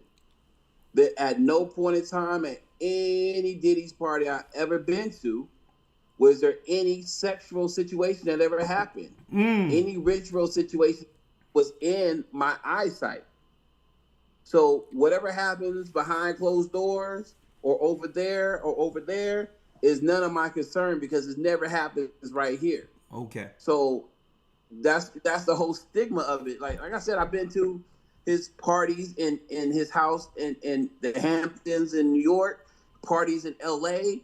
I've been to parties at his house, but I've never been privy to any of those situations because I'm not a curious person and I'm not complicit to that. So my God, my spirit protects me, and there's a discernment around me, and people are like, nah, Dennis is cool. They're like, yo, Dennis, come back here. Come see what we doing. Nah, Dennis ain't with that. And I also know when it's time to leave. Like, I'm about to be out, y'all. Okay. I'm gonna go to the car. I'm gonna get them. I'll be right back. Okay, give me a situation where you knew you had to go. Tell brothers and sisters a situation where, okay, I knew based on this, I know that it's time for me to exit the premises. Okay, so this is not at a Diddy's party. Okay. This does not have nothing to do with Sean Combs. All right. But I was in a Hollywood party, and it was a pool party. People had a nice mansion, a pool, everything. And the guy who owns the house had a microphone and said, if you're not effing, you need to leave. And certain girls left. A lot of girls stayed. And so, and mind you, it was models. The women were beautiful. And so for me, I'm like, well, first of all, I don't know these chicks like that. I don't know this situation. I'm not doing that. I'm here to have a good time and to network. I'm not here for that. Yo, I'm about to go to the car and get something. Yo, D, you ain't leaving, right? You cool. Yo, you see all these girls? I know, man. Yo, I'll just go to the car. I'll be right back. And I'm out. My mom always said, never let your good be evil spoken of. So let's say I stayed, right? And I didn't participate, but I watched. But somebody got raped. I was complicit because I was there. I don't need that. So I leave. And that's what a lot of people don't understand. That, like I said, they're curious. They want to see what's going to happen. I want to see. And you get curious and you keep going further, you're going to see something that you don't want to see, that you can't unsee. That's why when people ask me about certain people, is he gay? I have no idea, brother. I have no idea. I never seen this dude kiss another dude. I never seen this dude have sex with another guy. I don't want to see that. I don't want to be complicit to that. So I can't testify for it or against it. But there's people like, oh, shoot, I was in the room. And why are you in the room? What were you doing in the room? Why are you there? Well, what did you want to see? And you know why are you thirsty? You know what? And I'm glad that you're putting it. I'm glad you're saying what you're saying, right? Because everyone have their perception as if everyone in Hollywood is one way. People are simple and they're not nuanced. They would like to just paint everyone with a broad brush. Like David Chappelle even came out and say every time he went into a trailer, he's seen that it was a dress day. It's like, come on, man. He told Oprah, like, nah, what is this, Brokeback Mountain? So there is a line that people don't cross who are morally sound. So let's take out Dave Chappelle. Yeah. Let's talk about Dave Chappelle. Dave Chappelle's a real close friend of mine, real good friend of mine. And he's one of those who are in the industry, but not of the industry. He don't live in no big mansion in Hollywood. He lives in a small town in Ohio, Yellow Springs, a small town. Yeah, we got a ranch there, maybe 4,000 people. He's about community. So, there's people that you see in this business and you don't know what their life's like. There's certain people that I work with that don't drink, they don't smoke, they don't even really curse. They've been happily married for 10, 15 years. You ain't never known their wife or nothing. They go to set, they come right back home. There's people who do that. This is their career because they have blinders on. I'm not here for that over there. I'm not here for this. I'm here for this.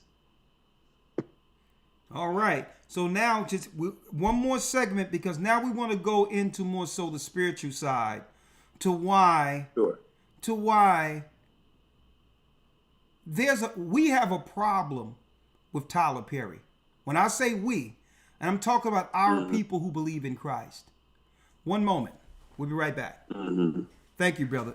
Great. We're going to take another 15-minute segment, and it's going to be a blessing. One moment, okay?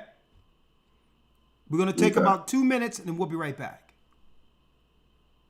The Bible. Is it hard to understand? When it comes to reading the Bible, the first thing that comes to mind is the fact that this is the Word of God. The seals have been broken, and the truth is here. And when we go throughout the scriptures, when we go throughout extra biblical records, we find that the language that God employed, that He used to create the heavens and the earth, was the Hebrew language. Christ said, I came for the lost sheep of the house of Israel. But yet no one, no religious leader, no religious church out there anywhere can now identify the 12 tribes of Israel. Can we? God is quite simple, but it seems as if man makes understanding Him hard. What are those mysteries? The truth of your book and the truth will make you free. The Hebrew and Bible Academy. You're invited.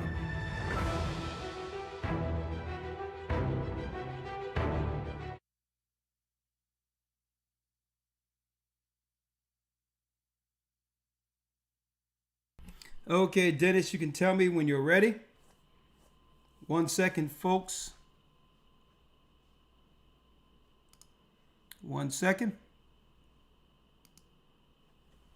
Just let me know when you're back. Very, very good conversation. We have Brother Dennis L.A. White, a career actor in Hollywood who have been in almost 90 separate films, down to earth brother who believe in God and Christ. And he took some time to grace us with his presence, and I really appreciate the brother coming out. And for those who don't know exactly this brother's vast body of work, right? For those who don't know his vast body of work who just came in, you probably want to see this, all right? I showed it earlier for you just came in. Hey, man, the brother's talented too. All praise be to the Most High. The brother is talented. No doubt about it. I was viewing the body of his work for since I spoke with him last week, and I'm like, hey, this guy be working, right? This guy be working. Wait, Reggie, where are you going? He was in Go back to my Notorious. paperwork. Reggie, it's going to be a lot harder to get the papers. If it's hard, then you do it hard. Don't talk to me about being hard. CO! He just trying to make us sweat. Yeah, we pay hardball with him. He's going to dust it for Prince. We'll cross that bridge when we get there. By then, it'll be too late. Look, you got priors. You're looking at 5 or 6 years easy. If I plead guilty, I get 3 in a day. Nah, D-Rock, my gun, my bitch. Oh, man, that's... Look, this got going on, it don't come around every day. When a mother like you make it, we all make it. What if I don't make it? Listen, I told you how to get into the drug game. Now I'm telling you how to get out. You don't have a record deal? Then go out and get one. But you're not going back on the block. Now when you got the skills to do something, and not if I take this bid, so you're gonna make it.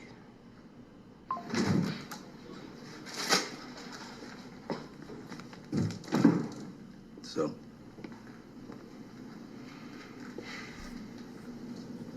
I put my socks on first, mother. Neither one of us had our fathers around to teach us how to be men. We just learned as we was going along. But maybe making it ain't just about the shit you do on stage. Oh, yeah, this brother is skilled. Man, when I seen it, I was like, oh, yeah, that is him. Ain't that deep? Man, praise the Most High. There he is. There he is. Hey, yeah, man. They saying great actor. Oh, yeah, yeah, yeah. A lot of people know you, my brother. Oh, man, that's cool. I appreciate it. Now, the whole thing is, this is the issue that believers have with Tyler Perry. All right. He wouldn't have gotten where he actually gotten without the black community.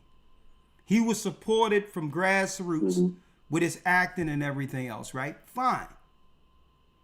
And but his model was the black church, the vehicle that rolled him to greatness. And it's like, to some degree, and I know it's satire, all due respect to him, but we can't ignore the mockery of the black church that's being exhibited and how that is being viewed from the outside with all of his influence. And I'm not just talking about his movies. Okay, he has a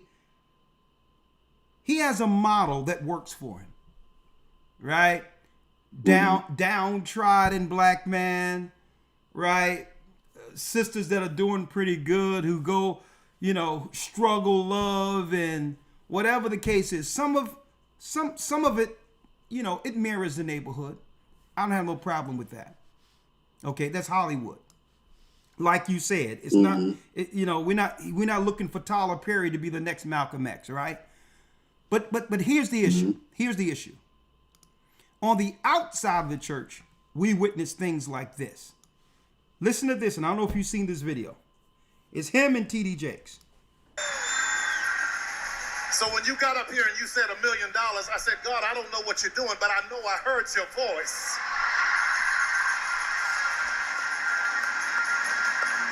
Hey!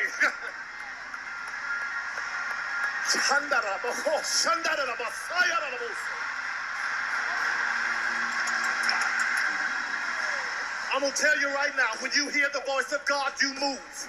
Don't worry about what nobody says to you. Don't worry about what it looks like. Don't worry about your enemy. Don't worry about your hater. He will bless you. He will lift you. He will give.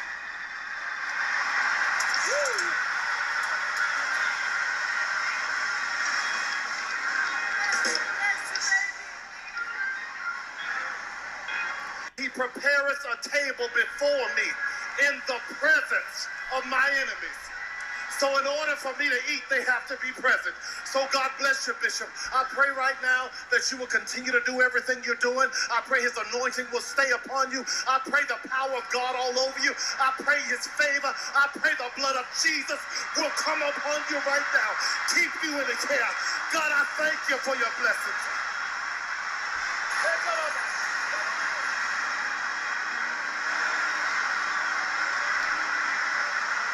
I don't know if you've seen this. Yeah, I've seen that. But it's performative. and it's a mockery of Christ. It's enough that you used the church to get to where you've gotten. But when you get to a certain degree, respect is due. To some, where's the respect? I remember, brother, I know you and I are in the same age demographic. I remember even some of the old satire that still gave respect to our church, to black people who believed in God and Christ. And it become a mockery that's now being shown as believing in Christ according to how they're portraying is a joke. What say you? So, do you think that's any worse than Peter Popoff? What? Any worse than what? Peter Popoff. Who's Peter Popoff? Peter Popoff is a pastor, minister that comes on 3 or 4 o'clock in the morning on BET. Yeah, but all of those guys are like that, right? I mean, you talking about the pimp crazy pastors out there? Yeah, yeah. What do TD Jakes aside? Tyler Perry, he's in Hollywood, right? Were you in the circles? Do you know Tyler Perry? I know Tyler Perry. We're not like friends, but I do know him. And so what I'm saying, these antics is what I'm saying. Yeah. I mean, here's the thing. I don't know him well enough to know his daily walk. Okay. I don't know how spiritual he is. I know as a kid growing up, I never knew how to speak in tongues because I never felt the spirit on that aspect to do that. So I don't know if he was really in tongues. I don't know his aspect on that. When it comes to his films and stuff, I attribute it to this. Would you ever go into McDonald's? No, let's say, would you ever go into Taco Bell and ask for Rocky Road ice cream? No.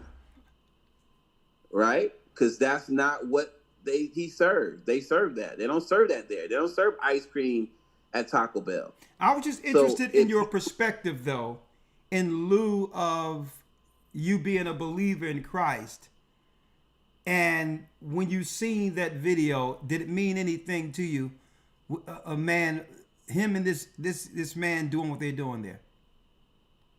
Man, you know how many preachers that I know that can preach and are the worst people on this society, in this society? that are worse than anything that has been rumored about Tyler Perry. And I'm not sticking up for Tyler Perry at all. I'm just being honest. So that it did seem like a mockery that he was, but I don't know if he was impelled in that. I do know that he paid for Angie Stone's funeral out of his own pocket. Yes, praise the Most High for that. For that, I know that I have a lot of friends that have worked with Tyler Perry, and I know he takes care of his black people. They get paid well. They're taken care of. He treats them very, very well. My only encounter with him, as far as business-wise, was there was a show he wanted me to audition for. He flew me to L.A., put me up, paid me. I auditioned. You know, he didn't pay me. He didn't pay me, but his people paid me. And I didn't get it, but he took care of me on that aspect. I wasn't the only person he took care of like that. Okay. But he does give back to his people on that aspect, which I appreciate. Now, am I a fan of his work? I'm not. I don't. You know, I'm not a big fan of his projects. There's things about it I like. There's a lot of things I don't like, but I respect what he's putting our people into place and giving them jobs and changing a lot of people's lives on that aspect. Now, is he flawed? Yeah, sure. So what you're saying is from the aspect of Hollywood, where there's limited opportunities, you see his value from that aspect. You see the value he has for our people. We got to figure out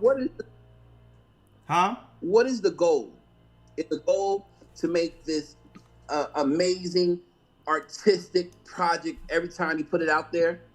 Is that your goal? Or is your goal to create a platform, a situation to where you are giving your people, financial security and building their wealth? I think that's where his goal is. I'm glad you made that point, right? Mm-hmm. But just say if that's your goal, right?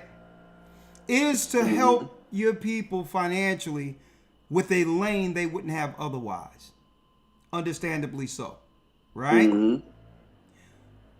Mm-hmm. But at what cost? But at what moral cost? Even though you're taking care of a few people, right? What example is he showing on a grand scale? Being a man, showing our boys it's okay to cross-dress.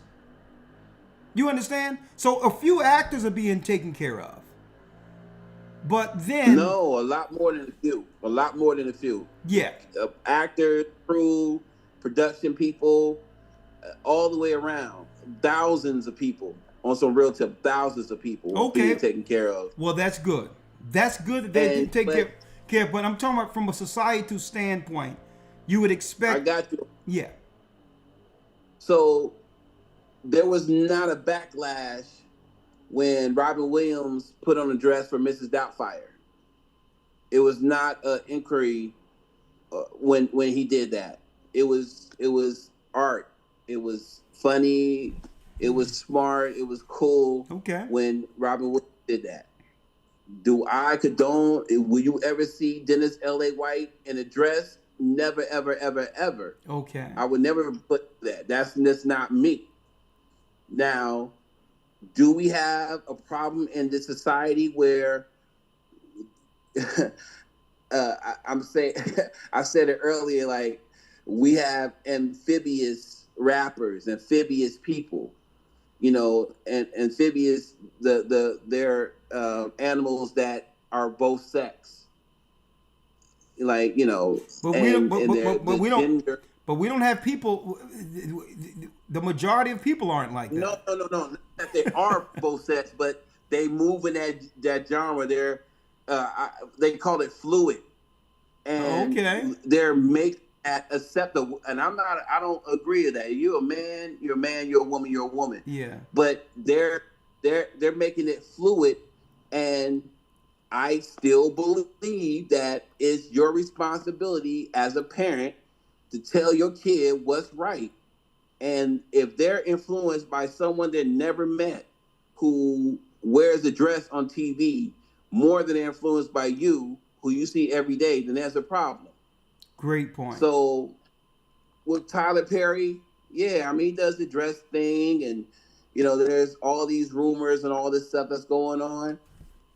As long as Tyler Perry doesn't come to me sideways, we are cool. Okay. And that's anybody across the Lucian Grange, anybody. As long as you keep that over there and don't try and come over here and get your neck broken, then we cool. We are cool as a fan. Oh, okay, Because so look, all right. when- So all right. whether Well, you go to heaven or hell, we're not handcuffed together. I'm not gonna go to hell with you or heaven with you. I'm with my you. my journey and my book is written with my name on it. What I did or didn't do. So if that's what your plight is, and you going down that road, Godspeed. Well, let's talk That's about how this I because move in the industry. okay, well, I'm gonna tell you what, because it's business with you, it's an occupation, and you understand where the lines are, and you're one that the devil in the business will never get. So I thank the Most High for that. And I'm going to talk to you because we have two more days that I want to talk to you. Behind the scenes, we're going to set it up a little different, but I want to let everyone know who you are and what to look forward to in the academy with the sit down. Let me ask you this before we end it, and I'm gonna call you a little later. What do you have coming down the line as far as your business goes, and what do you hope to do with the lane the Most High have given you through Hollywood? So what I have coming down in the pipeline, I got like 4 or 5 movies coming out in the fall. A couple TV shows that are coming out. My company's called Act Like You Know. I teach classes. I have a class going on now, but a new class starts in August, a 4-week class. And what does your class entail? Is it a personal class or you teach online? What is that? I teach online. It's a Zoom class. Okay. I have students all over the country. And so I teach you how to be a viable actor, how to get your business straight, how to audition properly, how to find work, how to be the best actor and be a knowledgeable actor. That's why it's called Act Like You Know, because I want you to know everything you need to know to be an actor. Act like you know. And so I've been teaching for, yeah. So the website. So you can mentor many aspiring actors. They come to you as a mentor, and you give them insight on how to actually. Yeah. Okay, all right. What a blessing. Yeah. And what else you have there outside of that? You have a project that we can look forward to seeing soon. Yeah. So I got a movie called Court in the Streets that comes out August 1st. I got a TV series called Dope Unit that's coming out. I think that's coming out in September. I got a movie called News Cycle that's coming out. I think it's the middle of August. Okay. I got a movie called Prenup that's coming out in September. Like I got a lot of projects coming out. Okay. And I'm also producing this documentary called The Baristas versus the Billionaires about the Starbucks workers getting unionized. Okay. And so it's a very powerful piece. Do you have your own like production crew, editing crew, camera guys, everything? You got your own behind the scenes type of crew for yourself? I have access to everything I need to do whatever I have to do. Good. And I just been blessed to be able to create my own stuff and to work with other people and to empower actors. You know, I've been in this business for a long time, and no one told me the things that I tell these actors. No one gave me the game. I had a trial and error. Get nuggets there. but I'm a one-stop shop where I can tell you everything. This is how you do this. This is how you get your headshots. This is everything, because I want you to be.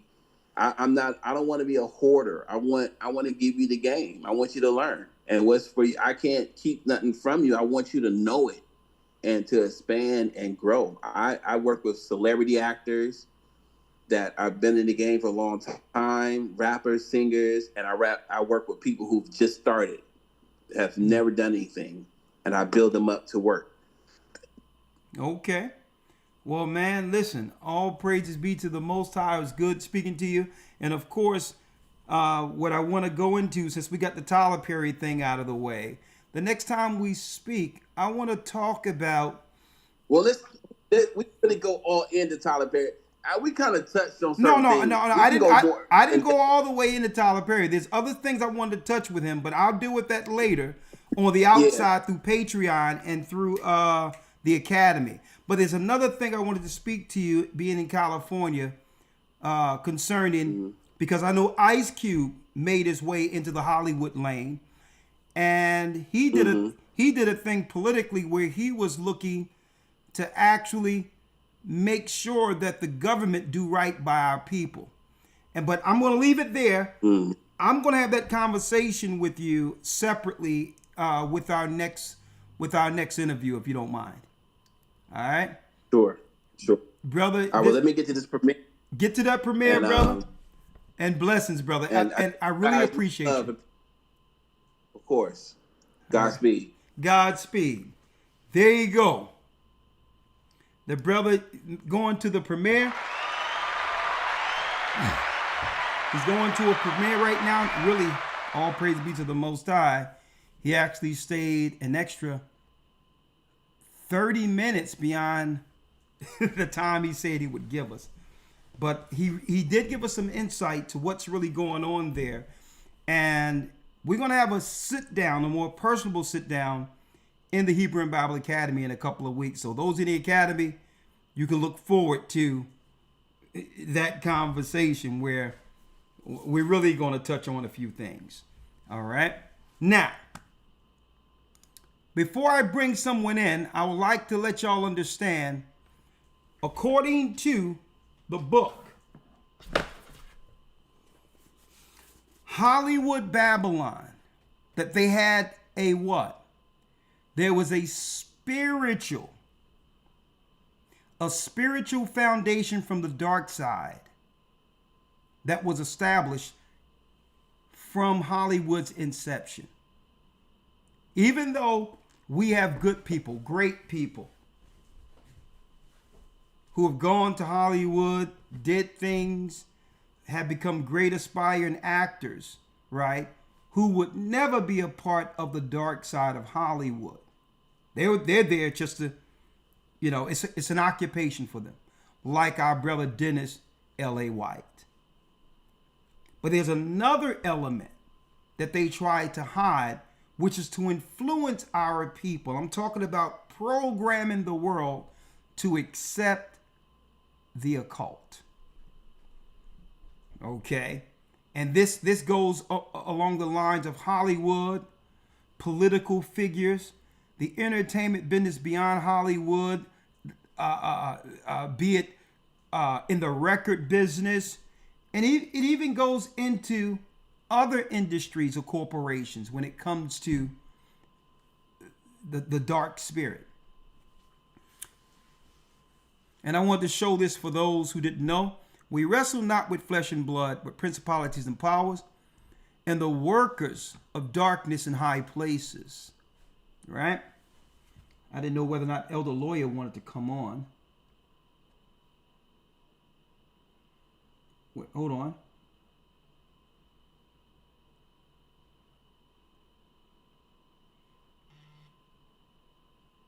Can you bring me through Zoom? Possible. All right. Let me bring this person through Zoom. 402 area code. One moment, folks. One moment.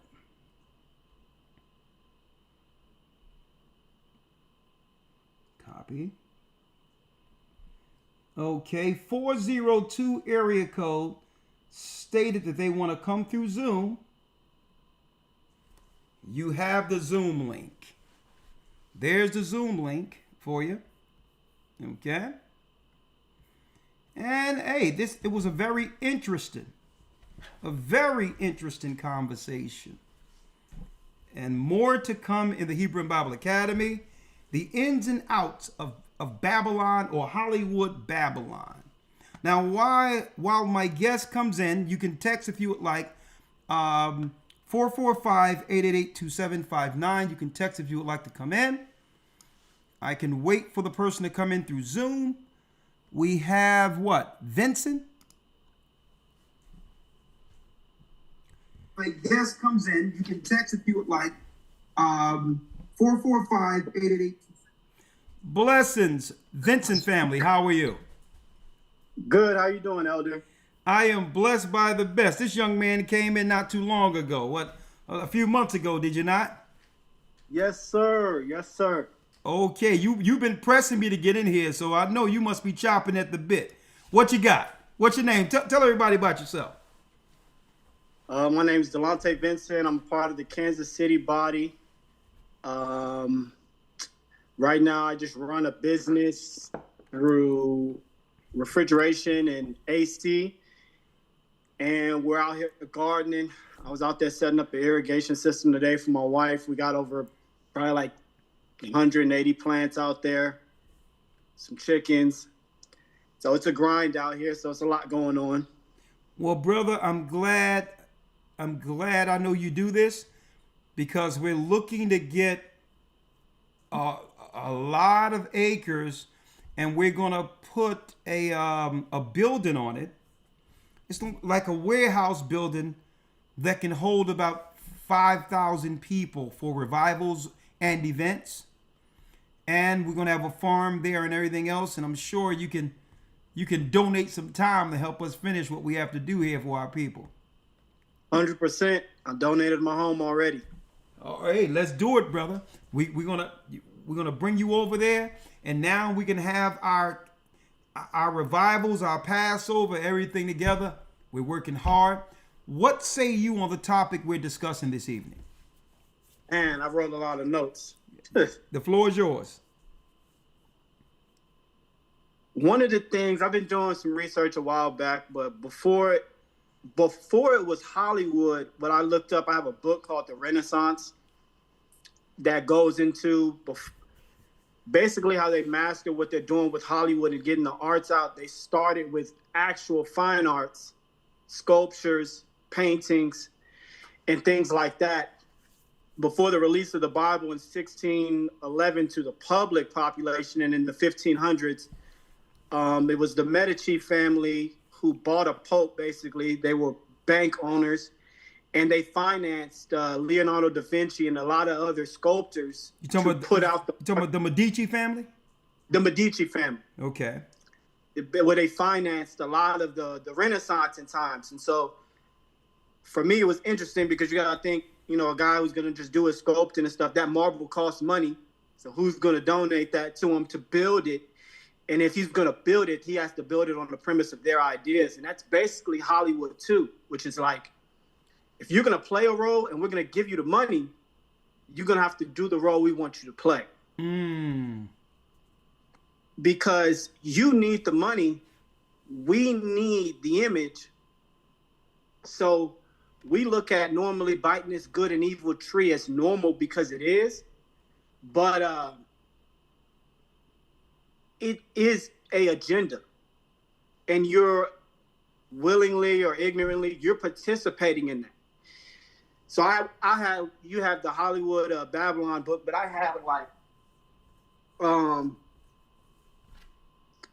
the weird scenes and the secrets in Laurel Canyons. I think it's The Family with Charles Manson. The Devil's Chessboard.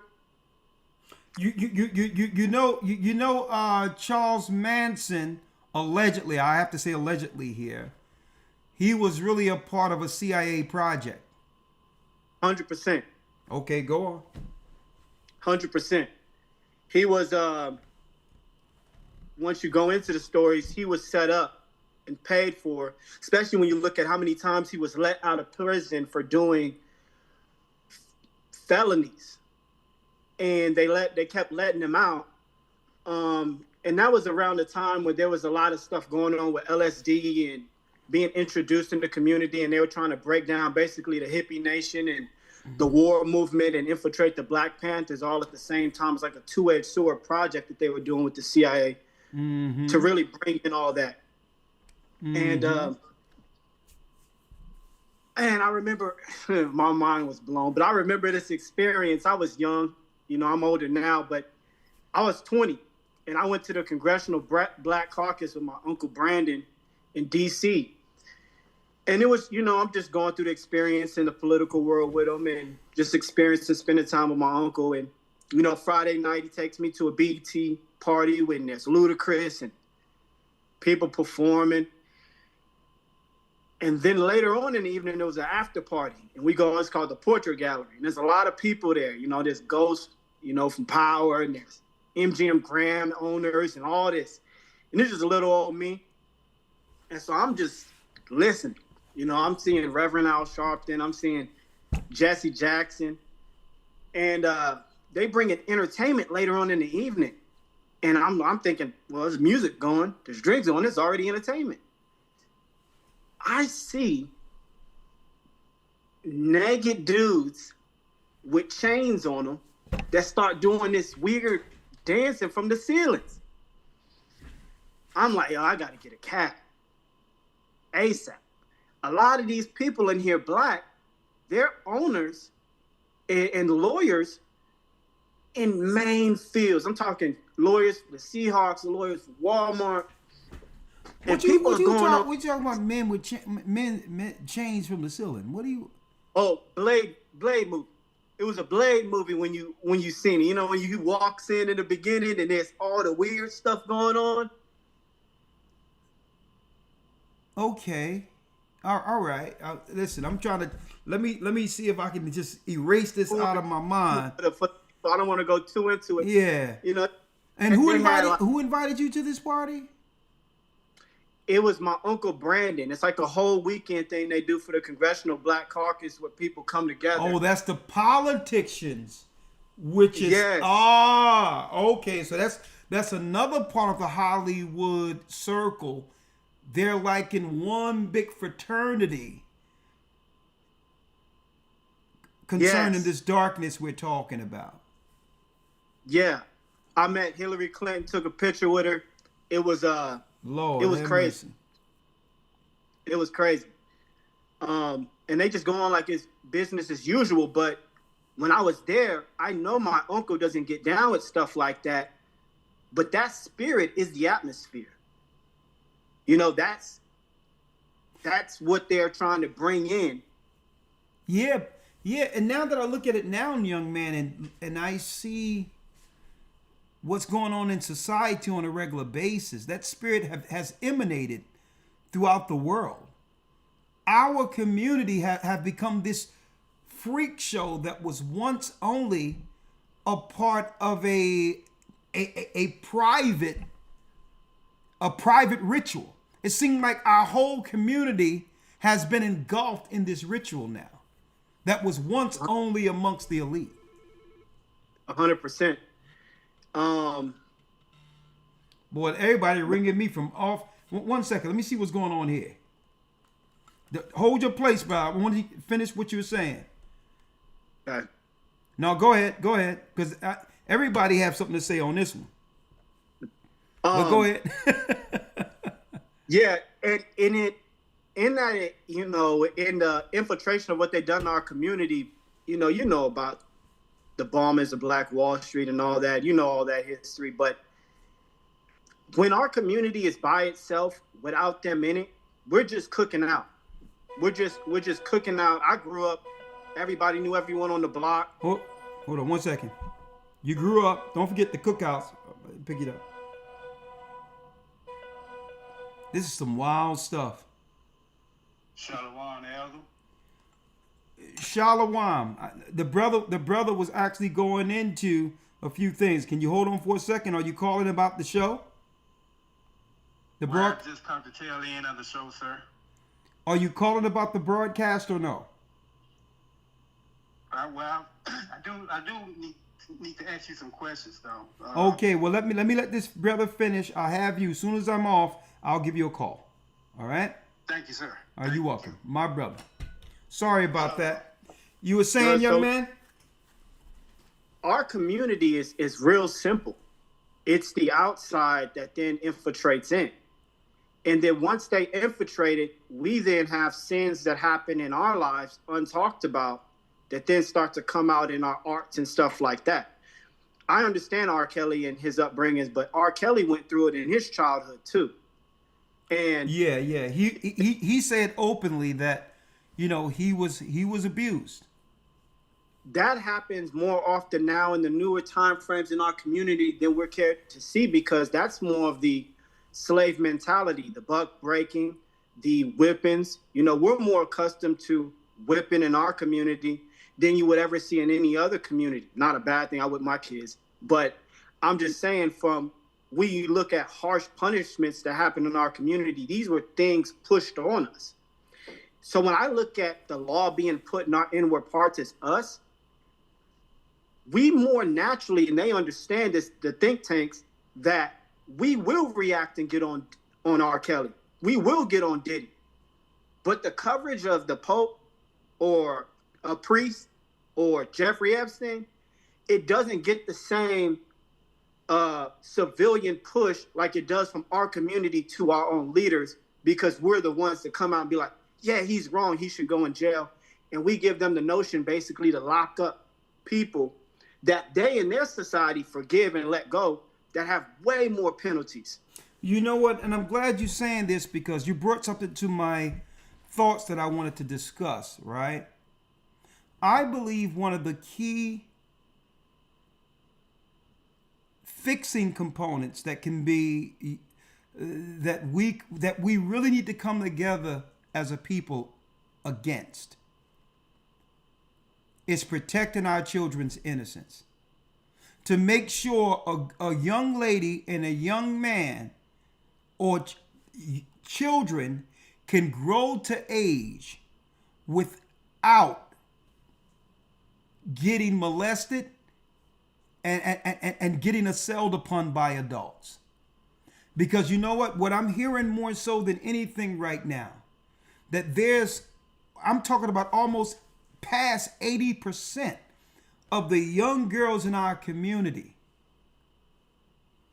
were abused by adults before they got a chance to naturally go into womanhood and, you know, to understand what true love when it comes to giving their body to someone actually is. I believe that has been a hidden component that we've tucked away, that we know exists and have done nothing about, which leads to the deviancy and the destruction, because now these children have grown up and are in full rebellion, being that no one was there to protect them as children.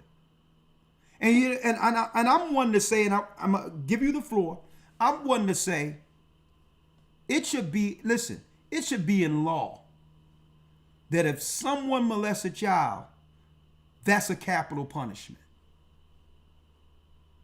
100%. That should be a capital punishment. Straight out. No negotiating, no talking about it. You violated this young girl, that should be a capital punishment. Yeah, like same thing with a young boy. And because that's the only way it's going to be deterred, because I believe that's the silent destruction of our community that's seldom talked about. If you destroy the families where two people cannot be together, some deviant, if not someone from the school, is going to get to that child and turn that child out. And it's not enough time and it still goes into Hollywood Babylon. It goes into the deviant spirit to turn everyone to the dark side. Walt Disney. You know what's happened with the kids that go on Walt Disney. All the stories. There's a documentary called Out of Shadows, where it goes into basically the dark stuff that's happened to kids in the Disney community at a young age. Even when you look at the Miley Cyruses or the Britney Spears and the things that's happened to them. This isn't like an innocence program. The reason that this comfortability in molestation, though, has happened is because there's no protection in the home. When you start to look at the timing and the push of when a lot of this stuff started happening, is when the father really got removed out of the home.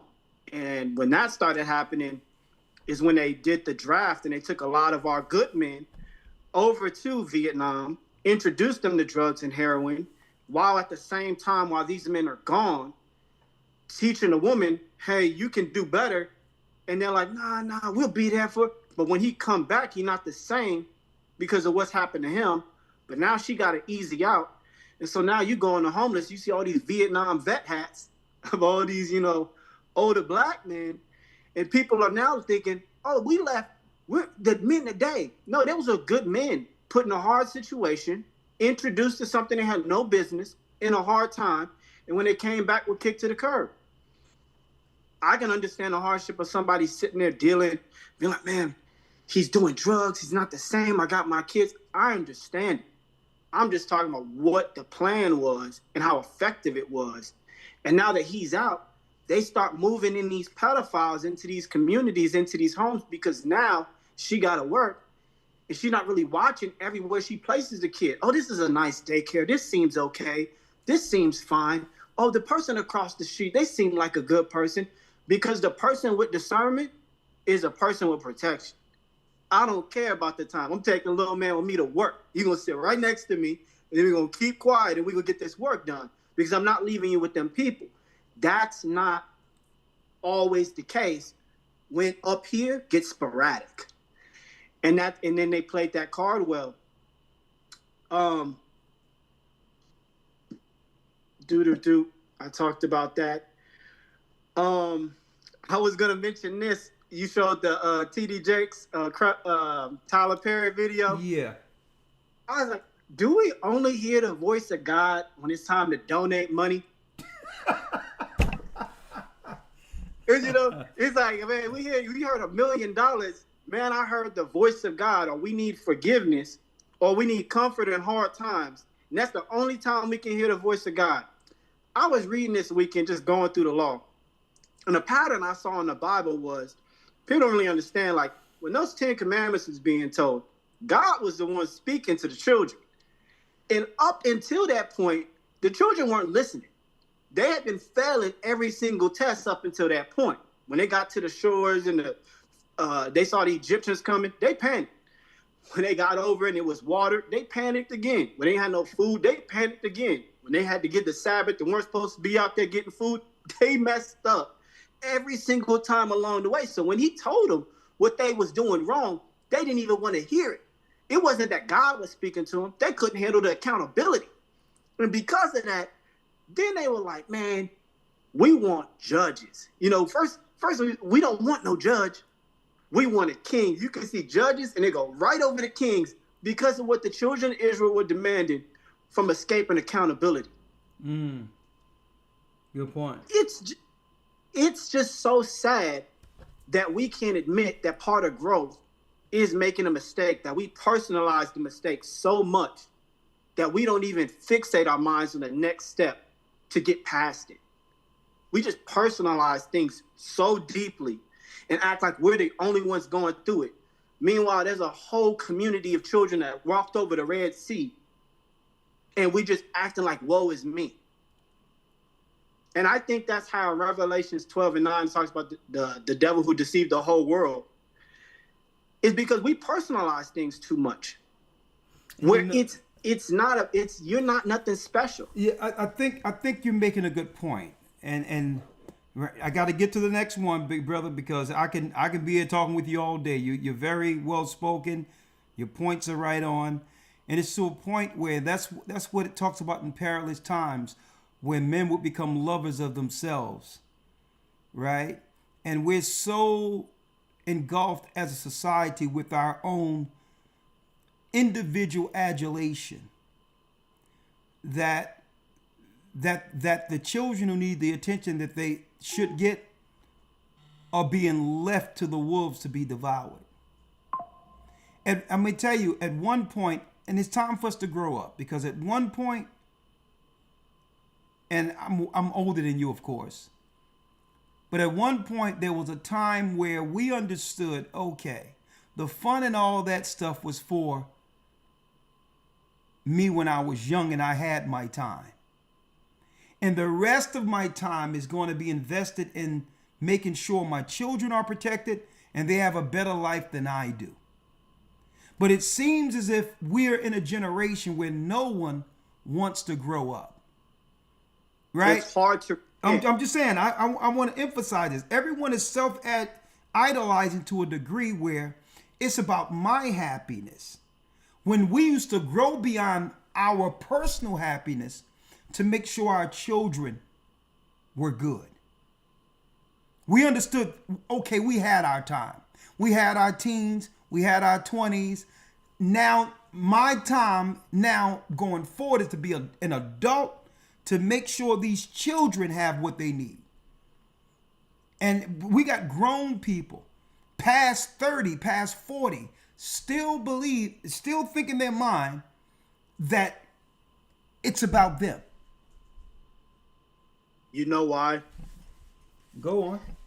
It's because if you was clubbing in your 20s and you left the club in your 30s, you didn't leave the club because you're repenting. You got pushed out. And so you didn't repent in adversity so that you can retain the actions and strength it takes to repent. You got kicked out the door, so you still don't know. Hey, brother, you in a different time. Brother, don't you know that I know cats that still go to the clubs? But anyway, and I'm just saying though, as a community, there was a time when the majority of us knew, okay, it's not about us anymore. But it's far too many. I'm talking about the majority of people now. The majority of people. But thank you, brother. Great points. And I'm going to bring you in more often. You're a very, very eloquent young man. All praises. Thankful for you doing the work. All praises. And get ready, young man. We're gonna need you. We're gonna bring you down there. Got our building. We're gonna refrigeration, whatever we need. You're gonna be the guy. Yes, sir. Shalom. Shalom. All right, jumping right in. I'm not going to be here long at all. We went through Hollywood Babylon, and I wanted to show people real quick. Let me see. It's one thing I wanted to show. Right?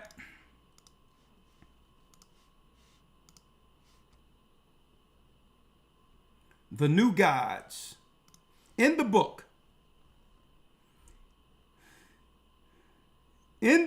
The New Gods. Let me put it here. In the book, Hollywood Babylon, there's a chapter called The New Gods. Right? It tell you that a few Jewish people went down into Hollywood Babylon from the East Coast, New York, and went and found a place in the desert to make Hollywood studios in the early 20th century, in the early 1900s. And it goes into it. It says right here, the Purple Dawn was the original time of Hollywood in the early 1900s, where they would have a short time to initiate the whole world into the rituals. It was called the Purple Dawn. Back then, people were quite simpler, right? And it says right here, the purple epoch had begun. And there it stood for years, stranded like some gargantuan dream beside Sunset Boulevard, long after Griffith's great leap into the unknown. His sun play of the ages, intolerance had failed. Long after Belshazzar's court had sprouted weeds and its walls had begun to peel and warp, an abandoned movie set disarray. Listen to this.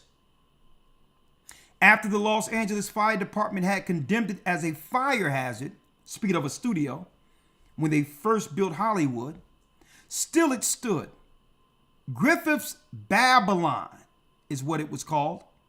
Something of a reproach and something of a challenge of the burgeoning movie town, something to surpass, something to live down.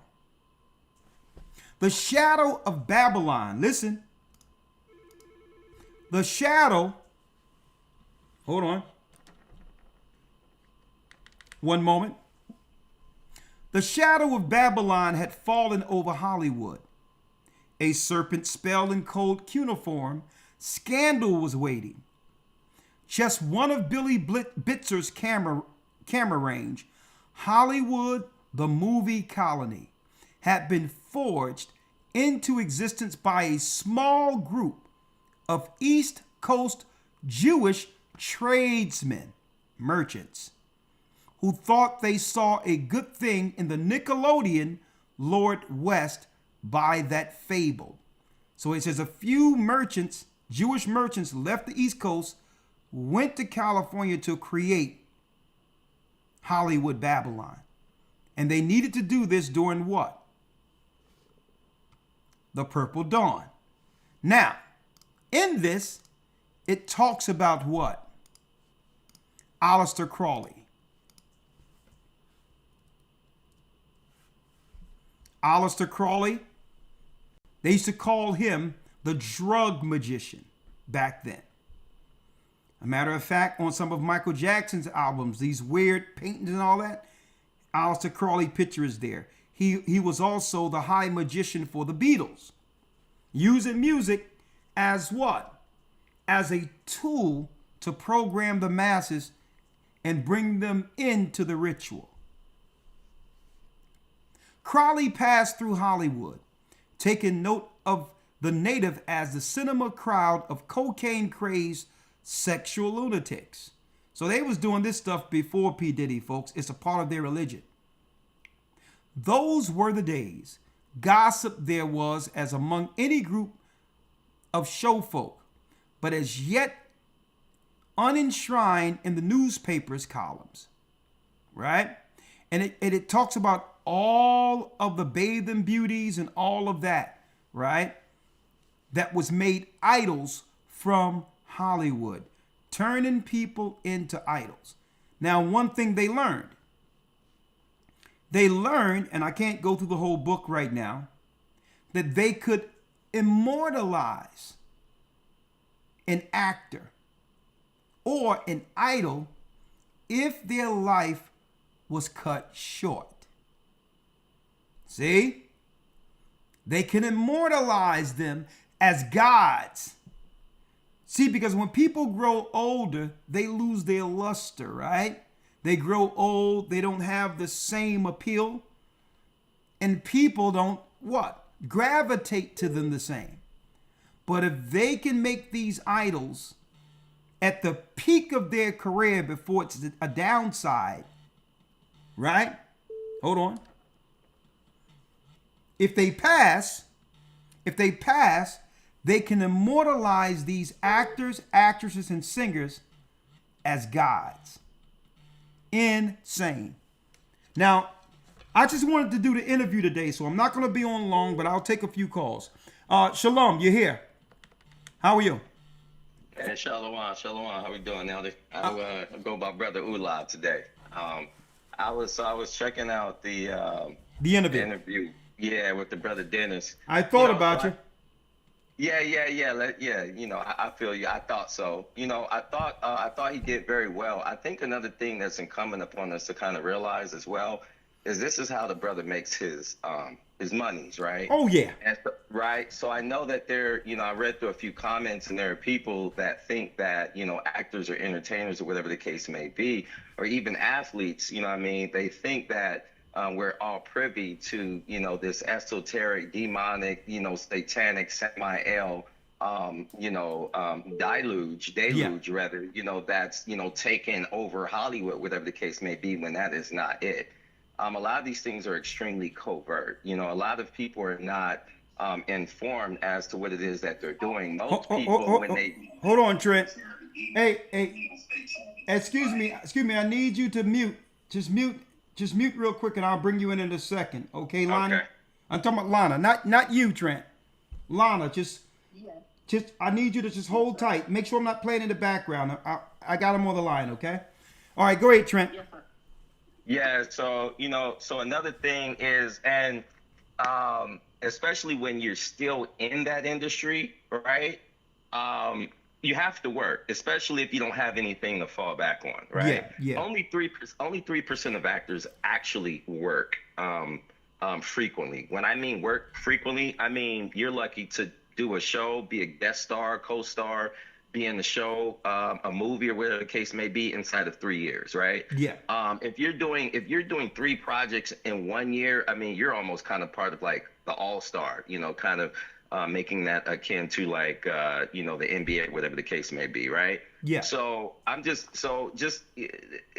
I think here's another thing I kind of want to say. I think you have to make a decision when it's kind of almost like if you decide to become an attorney, that's 7 years of your life, right? 4 years undergrad, 3 years L1, L2, L3, then you have to pass the bar, right? And then if there's any type of scenario where there's malpractice is alluded to, now you lose all of that time that you invested in yourself, along with probably the $200,000 in student loans that you're going to have to repay. So I don't know. I'll just be honest. I don't think that it's wise for people of our hue to voice to the world where our political or religious stance might be if we are still making money within that industry. I don't think it's wise. Well, now, what you probably didn't, and I want to tell everybody there, I posed the questions with him in respect of him still being in the business, where if there was anything that could compromise his earn, then of course he can't talk about things that's going to compromise, the financial future for his family. So we both had that, and in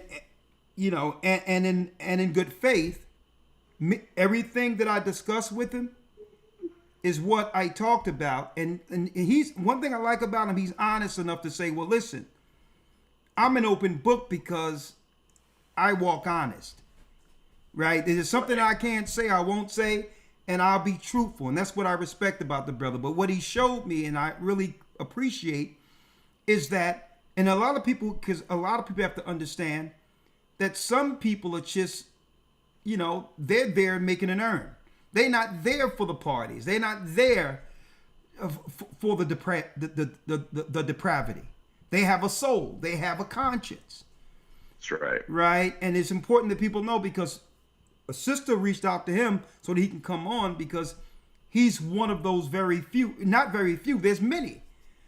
But, just like the music business, they have a certain people, they got a few who are their front people. Beyonce, Jay-Z, and they roll the same guys out over and over again, and you'll never hear about the other musicians who are just as talented, or they could be even more talented, but they're not on the wheel. The same with actors, and he made that clear to me. But go on. That's right. And like I even, there's an abundance and overwhelming discussion about the entertainers that have compromised themselves. But there's also a flurry of decent actors and entertainers and athletes and ball players who have not. But unfortunately, the human brain, unfortunately, is addicted to cortisol, almost as the new dopamine, right? Where we are more enthralled by, a terrible accident that might take place on wherever freeway you accompany, right? Versus a beautiful sunset, right? Unfortunately, that is how the mind works. And I think that we've been propagated to be programmed, right, and conditioned to look at the adversities first. I'll give you a prime example. Morris Chestnut is someone who I bring up frequently. This brother has never had any scandals. This brother has been married over 24, 25 years. I believe it might be close to 30 years. Children, none of his children have transitioned, quote, quote. You know what I'm talking about, right? You understand what I'm saying? I don't know what his religious pretense is per se, but he's so quiet that we don't know. All it is when he's before the screen, that's all we know. He's one of those guys that goes to work, keeps his nose to the ground, goes home to his family, gets a paycheck, right? I think that's a very beautiful thing, because unfortunately, when you come into this, we also have to be honest that we are still trying to maintain and matriculate and aggregate through a what? Through a European governance. That's what it is. So therefore, we are not in the prime positions of power and seatmanship. So therefore, if we do have and we have a lot of talents, if we are able to exhibit those talents, you kind of got to be a little quiet and a little hush hush. I think about what's the scripture, Elder? I'm gonna let you round it out because I got somebody waiting. But round it out. Shoot that scripture. What is it? Let us make friends with mammon unrighteous. 16:9. What book is that again? 16:9.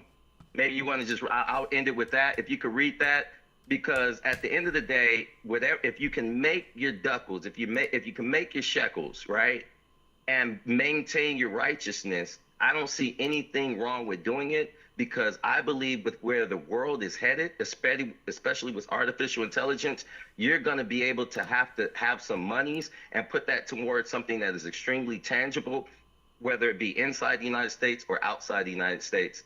But if you could read that, it's up to you. Maybe it might give some credence or whatever the case may be to the listeners. Well, thank you, brother. And good point. Of course, Trent Cameron, Hollywood, and he's been following the church and have supported the church since almost its inception, and I appreciate you, brother. Let me say this right back to everybody. Yeah. And the church and Elder Rawchaa himself personally has also supported me in my dilapidated times and moments of need as well. One of the best brothers I know right here, my elder. Shalom, family. Shalom, my brother. All praises. And that's a great scripture he pulled out that gives this its correct perspective. And I say unto you, make to yourselves friends of the mammon of unrighteousness, that when you fail, they may receive you into everlasting habitations. Brother, what a great scripture. Make yourselves friends of the mammon of unrighteousness. So Christ is saying these people might not be perfect, but they don't have to be your enemy. Right? You don't have to make people the enemy because they don't see things as you see it. And I like how he handled the Tyler Perry question, because we talked about that a week ago and he knew we would discuss that. He's like, listen, this is Hollywood. This is what they do. They won't give money to people that have regular lives and to show forth people in the neighborhood doing right. Hollywood ain't gonna give you no money for that. He was just straight business.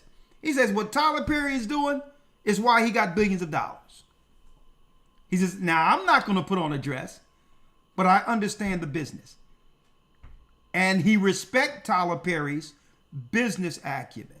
So he's not gonna make enemies with Tyler Perry. He just won't do what Tyler Perry is doing. He's still a friend. And that's the perfect example that we can all live by to some degree. Not being over righteous. Make to yourself friends of mammon of unrighteousness. That means they may not do the same things you do. And this links directly to the scripture. And I'm glad you brought that out, Trent. Instead of a friend, make not an enemy. Right? I can be around anyone. Right? I can be around anyone regardless, because that's how Christ was like that. He could be around sinners, public. Like, what you around these people for? Guess what? One day the Most High may have this person that you think I shouldn't be around. Things break out and they're going to be like, yo, this way. I know you. I remember you. You were always cool. You was always a person that was down to earth. And it could be that person to save you and your family's life one day. Great point. How you doing, Lana? Hello, Elder. I'm blessed. I'm glad to be on and to ask you these questions today. Sure. Thank you for patiently waiting. What say you? Elder, this morning I was, studying Joshua, chapter 10. Okay. When the sun stood still on the moon for about 24 hours. So after that, I wanted to research, and I went on Copilot, and then I had some questions about magnetic fields. This morning. I'm on West Coast, so I'm in Nevada. That's deep. That was about 5:40 a.m. this morning. So I read that, and then the co-pilot led me to a fun fact, something called an accretion disk. And I wanted to ask you, are you familiar with that? Because what you showed earlier is exactly an image that co-pilot brought up to me, and then it gave me some information about it's a gold mine. I wanted to know, what do you mean by gold mine and their treasures, and how scientists are studying them to get information as it relates to black holes and such things like that, and how NASA's studying them, and your topic today. Well, sister, you're right on point. To quantify things in a nutshell, everything is connected. When I say everything is connected, everything is connected. From the beginning, we were connected from the Most High when He sent that Spirit through our father's seed into our mother's womb, right? Into that egg. We are connected to the heavens, right? We've always been connected. Everything is connected. So getting into what I was talking about for those who missed it, when it comes to the darkness of this earth, led by Satan and the spirits, they've been bound within this earth. But there's gates between heaven or space and earth. Well, they found a way through CERN in 2012 to open up all the gates around earth. Now with CERN, they're seeking to disconnect us from that connection we have with God and to redirect that energy towards Satan or hell. When they turned on CERN, this is what they did. And it's connected to all of our technology. And I mentioned this for those who missed it.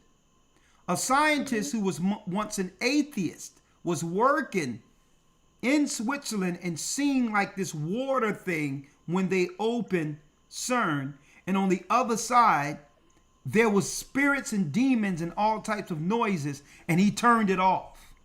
At that point, he knew that hell was real, and he knew that God was real. Well, think about this, folks. What they got at CERN was the missing piece for the Tower of Babel. And what it does is open up portals, and it releases spirits on frequencies. But how do they get to people? The technology. That's where CPT chat and that's where AI comes in at. Because they're communicating through the technology. The same spirits that came out of the Nephilim before floods are contacting people artificially. They have turned your telephones and these computers and all that, if you use it wrong, into a Ouija board, a connector to the fallen spirits. And hence the reason why, let me play this again for those who missed it. Hence the reason why This happened out of nowhere. So again, people got to stop treating Chat GPT like a friend. They're playing with people. And I'm speaking of these parents. The same way someone picks up a Ouija board and it won't do nothing for a while, but then it'll move one day. That's how they play. And then they'll spell out a name and let you know who you're talking to. That's how Chat GPT is messing with people. They'll give you something first, or they'll confirm something for you first. But then eventually, they'll find a weakness. AI should only be used as an efficiency tool, which means if some quick paperwork you want to draw up a contract or something that takes hours that you can do it in a couple of minutes, as an administrator, that's okay. But if you start using AI as your brain will cease to develop. And sometimes it's okay just to put the phone down and pick up a book and read it. They're substituting AI on every database and every search engine on purpose so that we'll use our brain less. When we use our brains, it connects to God.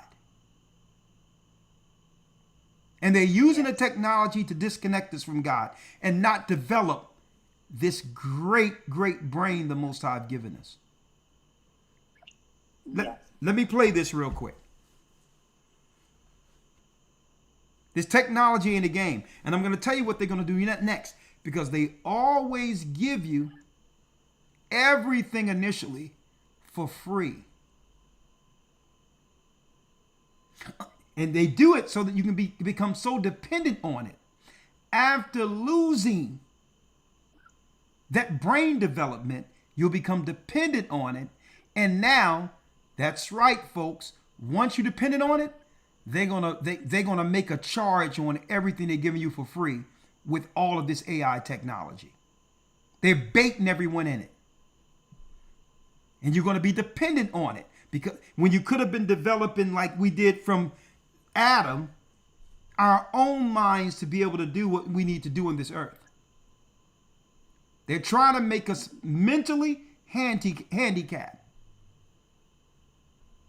They're trying to have our brains digress because they know, listen, the Most High is communicating with us. And they know it. So they've used this technology as disruptors.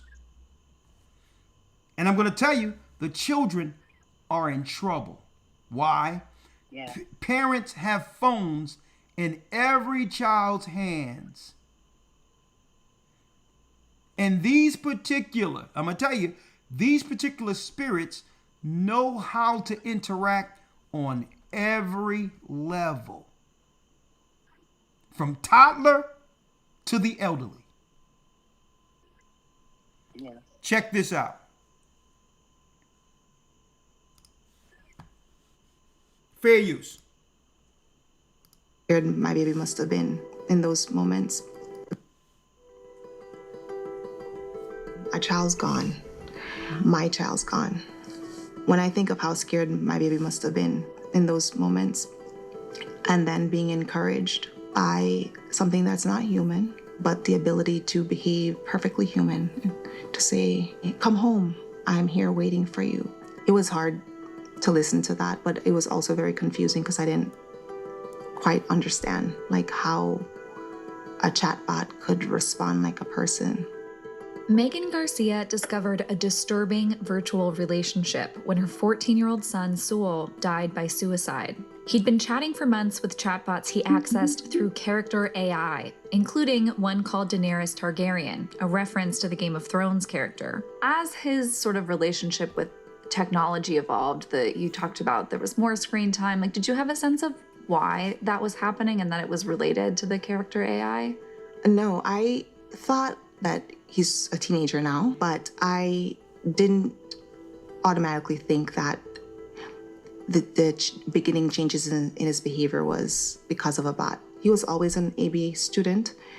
He took pride in, oh, Mom, didn't you see the hundreds of my tests? So when I saw the changes in his academics and then in his overall behavior, that led me to believe that something else was wrong beyond just your regular teenage blues. On the day that Sewell passed in February, did you know that he had been talking to the AI that day? No. Garcia also discovered some of their conversations were sexual.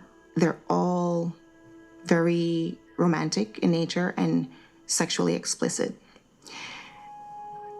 That was gut-wrenching. With Character AI, users can talk to a range of different chatbots modeled after celebrities and fictional characters, and they respond with human-like conversational cues. What's your name? And for Sewell, That's a beautiful name. the chats took a dark turn. The conversations about self-harm particularly, with this Daenerys Targaryen character, he talks about being sad and wanting to self-harm, and initially the bot's response was, oh, don't do that.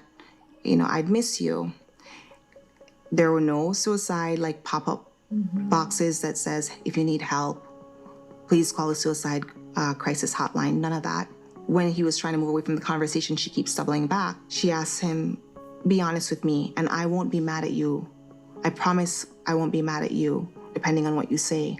Are you thinking about suicide? He never said the word suicide. Yes, he did indicate self-harm, but he never said suicide. When he says yes, she asks him, and have you thought of a plan? I don't understand how a product could allow that.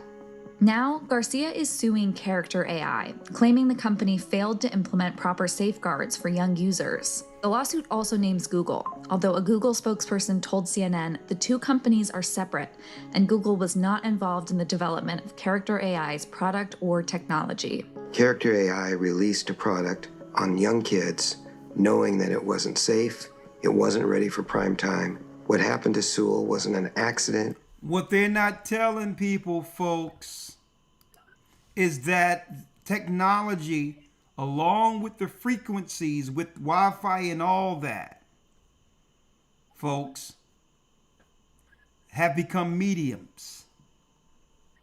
When they turn CERN on, CERN directs these spirits through the technology into the people. And then those that got the stuff put in them continually with that spike protein, guess what? That's an even greater connection to those spirits entering. And I'm going to tell you, people got to watch their children. I know sometimes people put the phone to their children to keep them quiet and playing around, but guess what? That little spirit is going to be in there playing with your child and planning things in your child. And you're not going to have no idea that it's coming subliminally through the programming that we're allowing our children to hear. They're hearing something entirely different than you think. Okay? Satan is playing for keeps. And he's looking to pull everybody down, including the children, to hell with him. Another thing, when it comes to the in vitro fertilization, the IVFs, you have a lot of women who are saying, well, I didn't have no relationship, or they probably got rid of their kids when they were younger and no relationship and trying to have a baby now, in the twilight years before menopause. Let me tell you, they're going to be giving these women something else outside of regular people. This is how the Nephilim is reborn in the earth. And how do I know this? Christ stated, as in the days of Noah, the Son of Man shall be. The last thing you want is an experimental child, not realizing where that seed came from. We're living in the days of Noah. So what is their end game? Their end game is to have enough Nephilim spirits, rebellious monsters in human form, living in the earth to come against those who believe in Christ. They're going to outnumber the remnant, and they're going to seek to turn all of them on those who believe in Christ. That's the end game. A matter of fact, I'll be talking about that week 12 with the Battle of Armageddon when it's all done. They're turning the whole world into monsters. They turned the frequency up. That's why the weather is all out of whack. They cranked up CERN. And through that, it's a release of spirits. And guess what? The technology is the frequencies they flow through to communicate with people. So when you talk to ChatGPT and these others, like conversation, you continue to play with it, guess what? They're playing with you. Do not become dependent on this technology. Do not make CPT and AI your friend. It's the enemy. It's Satan operating through artificial intelligence. What say you, sis, before I get the next call? I discerned that, and I said I need to get some encyclopedias and read more, because it's like when they're providing information, it's just the co-pilot. I've never used the chat GPT. It's like it's whispering even in the communication and the terminology they do. So thank you for that wisdom, and that's it. All right. Bless you, sister. Okay, thank you. All right. Well, really, this concludes our broadcast for this evening, actually. This is deep.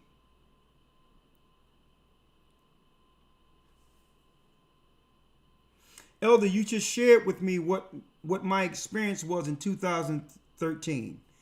Mount Sinai. It was shown to me. That's crazy. This is insane. He said, I will be like God. That's cold-blooded. Yo, that's cold-blooded. I never even thought about that. Let me look at this. Ooh, this is big, young man. He said he would be like God.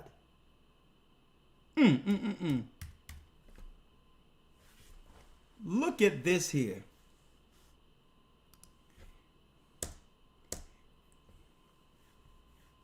Look at this here. It was right in front of our face. The Most High communicated with Moses and gave us the law. He gave us the law from Mount Sinai. Oh, I'm going to call you. Give me a minute. I have to show this. This is deep, boy. People, I'm telling you, their brains are working. Now, I don't know if it's a coincidence here, but the Most High spoke, and he spoke to his people through Mount Sinai. Right? Check this out. How would Satan speak to his people? Look at this here. Look at this. Mount Sin AI.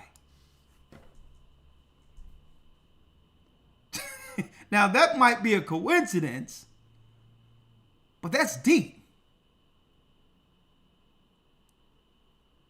The Most High spoke to his people and communicated the law through Mount Sinai. Satan said in Isaiah the 14th chapter that he would be like God. So he would speak to his people through Mount Sin AI.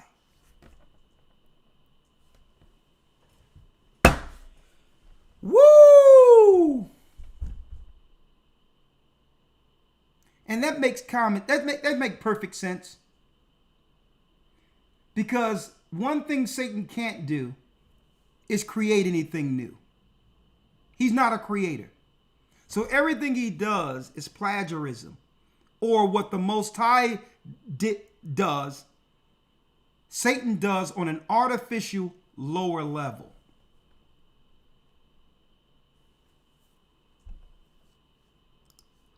This is insane. The Most High communicated with us and gave us the law, the children of Israel, at Mount Sinai. Satan said he would be like God in Isaiah 14. And he would speak to his people through Mount Sinai.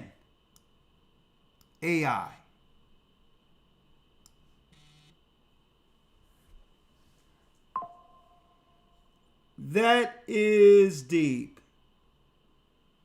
That's deep. That's deep. That's deep. Okay, I'm going to digress in a moment. Yeah, Satan is a cunning hunter. We better watch this technology, folks. All right. I have a question about this topic. Can you please call me back?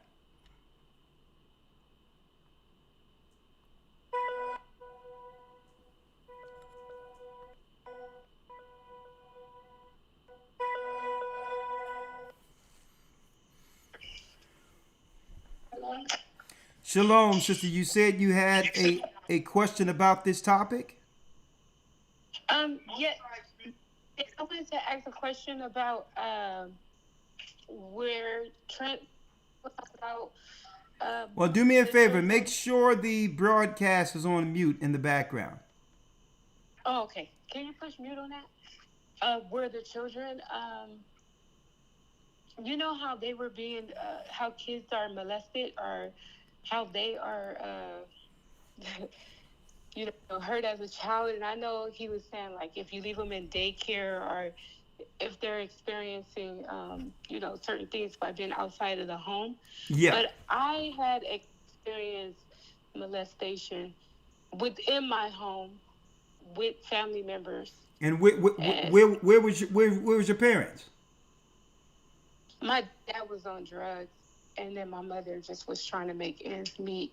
But it was just family members, cousins that's been denied, and my older cousin. So I'm sorry about that. How old were you? I was in elementary. I'm sorry about that. Probably around, I want to say, it happened throughout elementary, my whole elementary.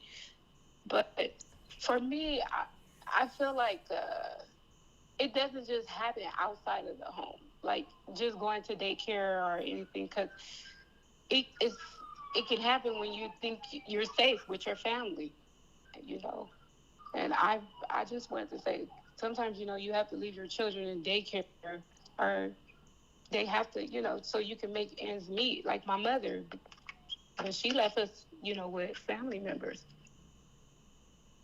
It's a shame. Yeah. Because, I mean, we've been suffering this since slave ships. Yeah. Where just getting sexually compromised, and they know that leaves a serious, I would say, weakness in a person, a vulnerability, of insecurity.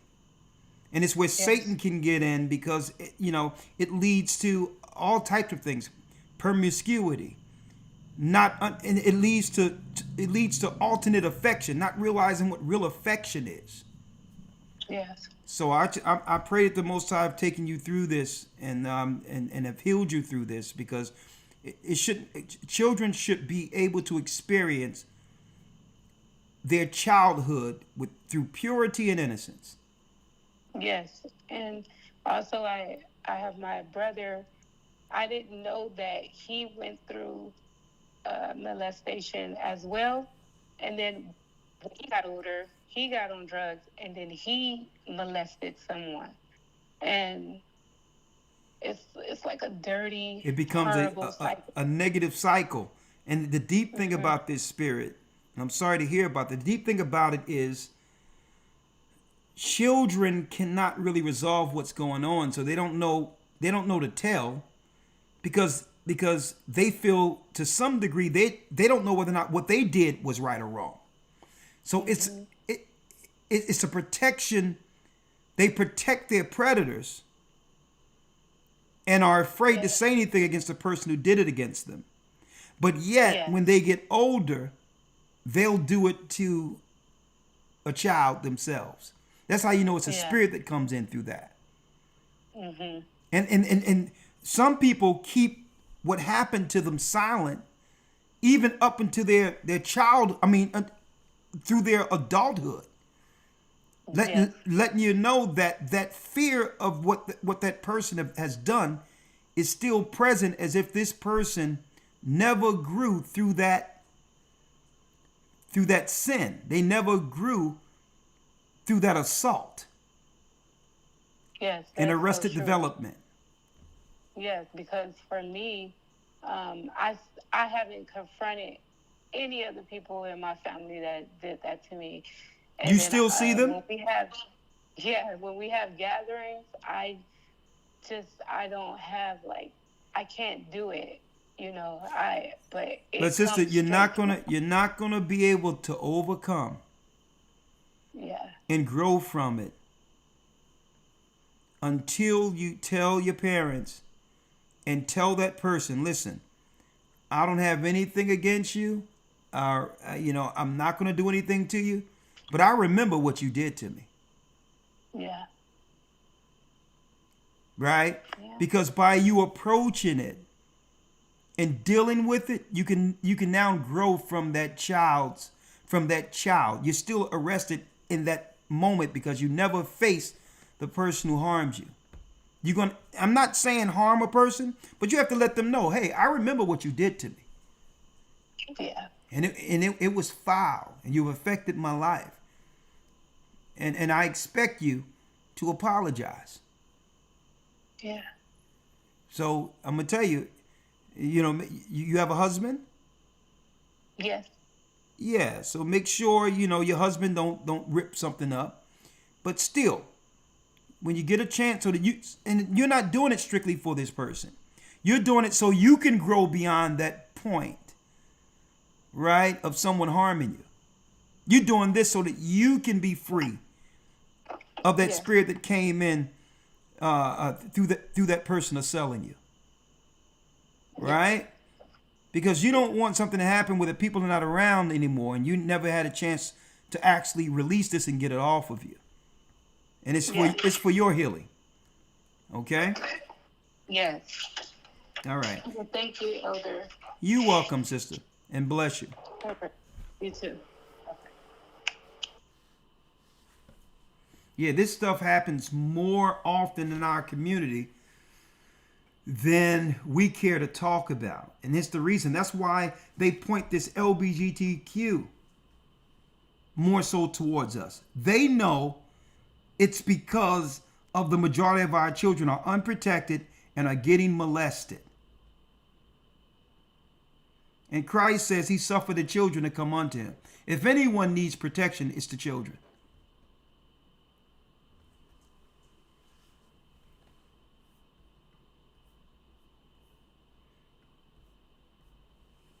This is why they're not going to release the Epstein's files either.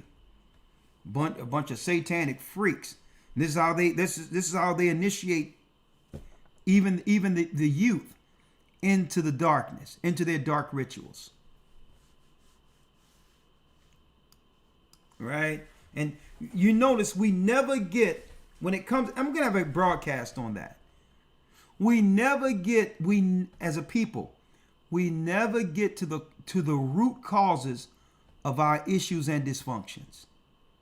Because we only argue the end result. Once it has played out in our society,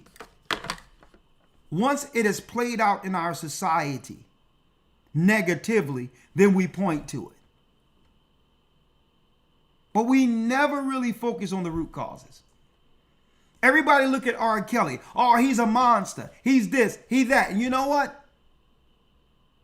You're right.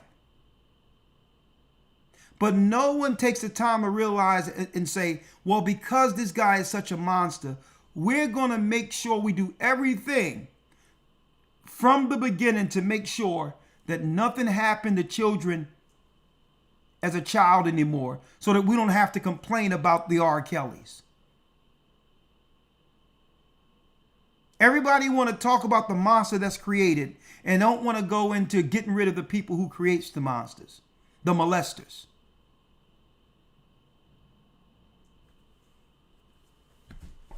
Same thing.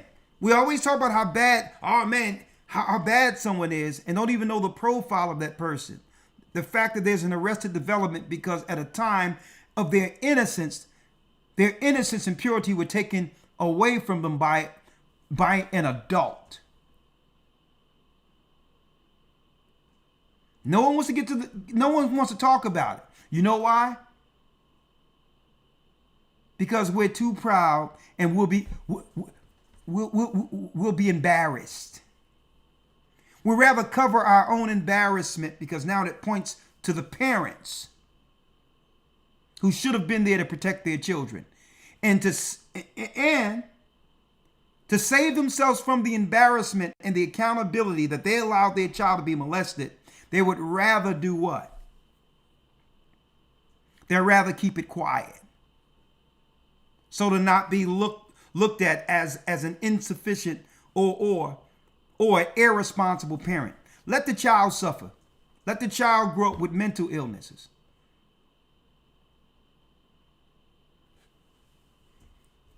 Folks, they've been doing this to us since we came off of the slave ships.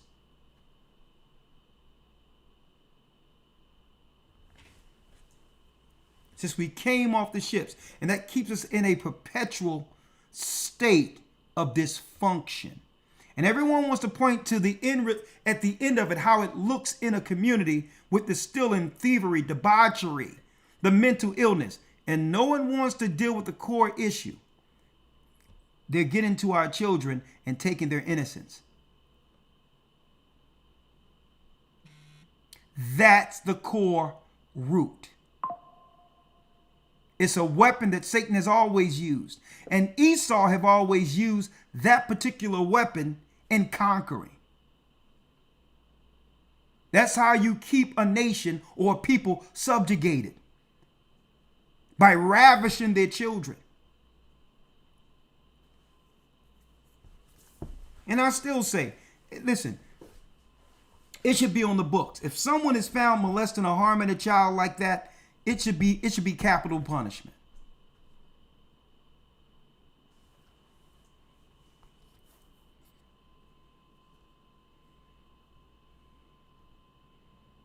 Hold on.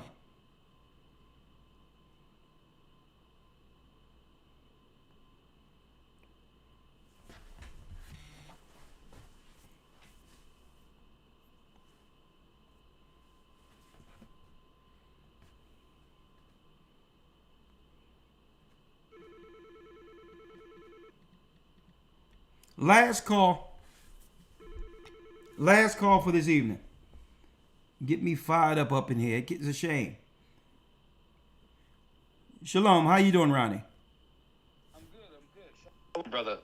Okay, you're the last call for this evening, and I'm opening it up for Patreon this Friday if you all want to speak and talk to us. I'm going to open it up for a Q&A this coming Friday. Straight Q&A. Let's talk. But right now, talk to me. Yes, sir. I had a question. So I live in Arizona. I've been trying to get in touch with the GOCC that's out here. Yeah. But unfortunately, all the research I've been doing is showing me that they might be down in this area. Who might be down in this area? Well, I can't seem to find any details of showing me where the church is located or any of the elders. Is this your number you can be reached on? Yes, sir. And your name is Ronnie? Yes, sir. Okay, I'm going to have Bishop Greg reach out to you so that you can gather with the church there. I really appreciate it. All right? Thank you so much, Elder. That's all I really wanted to know. All right, the water. Shalom. Shalom. Boy, I thank the Most High for Christ. I thank the Most High for sending His Son to give us another opportunity to get it right. I thank Him for the baptism that cleanses us from our old selves to give us a what? A new lease on life. And through that life, that old man or that old woman that was hurt or abused or whatever the case is, have no more power over me. And that's what we should say, regardless of what happened to us in the past. You children, whatever you're dealing with, whatever you're going through, understand that no one gets away that violates children. And understand this, that once you're baptized, you have a new walk, a new lease on life. You're clear of all that negative from the past, and now you can be who Christ intended. Okay? You can be your full self without the guilt from the past. And that's what it means to be born again. And what we're going to do, we're going to do another mass baptism very soon. And get everyone baptized who need baptism, cleansing, that need cleansing, so they can be prepared to fight on the right side of this war against darkness. With that, support the church. Go to gatheringofchrist.org. Support the church. I'm Elder Rawchaa. Thank you again, Dennis L.A. Dennis L.A. Thank you, my brother, for coming in, supporting the work. And I'll be looking forward to more interviews with people in the business to give us an insight of what's going on there. And guess what? Many people, brothers and sisters, who are in the business, who are in the world, have been following the truth. Never judge a book by its cover. And always have the opportunity to show Christ. Always seize that opportunity. Okay? To come together, show the light to others on the outside, because you never know who's watching.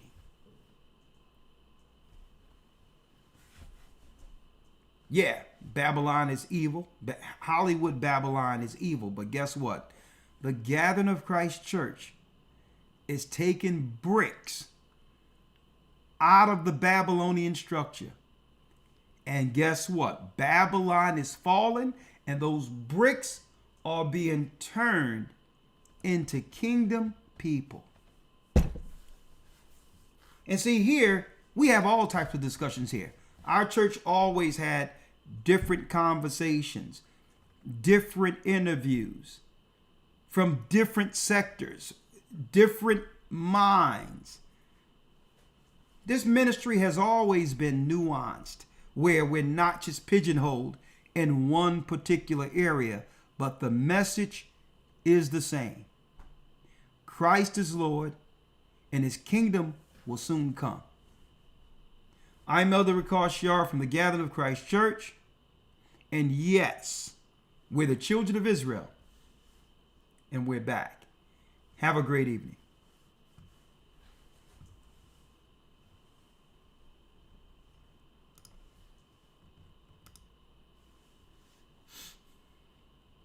The Arabs and Africans told us at gunpoint. Together our wives and children then sold us. In the belly of these great ships we traveled in fear. By the rivers of Babylon we found our brothers here. In Colombia, Reuben from Australia, Issachar, the Mexicans. A highest gathering is right now. The Negroes, Benjamin, the West Indians, Levi, the Haitians. A highest gathering is right now.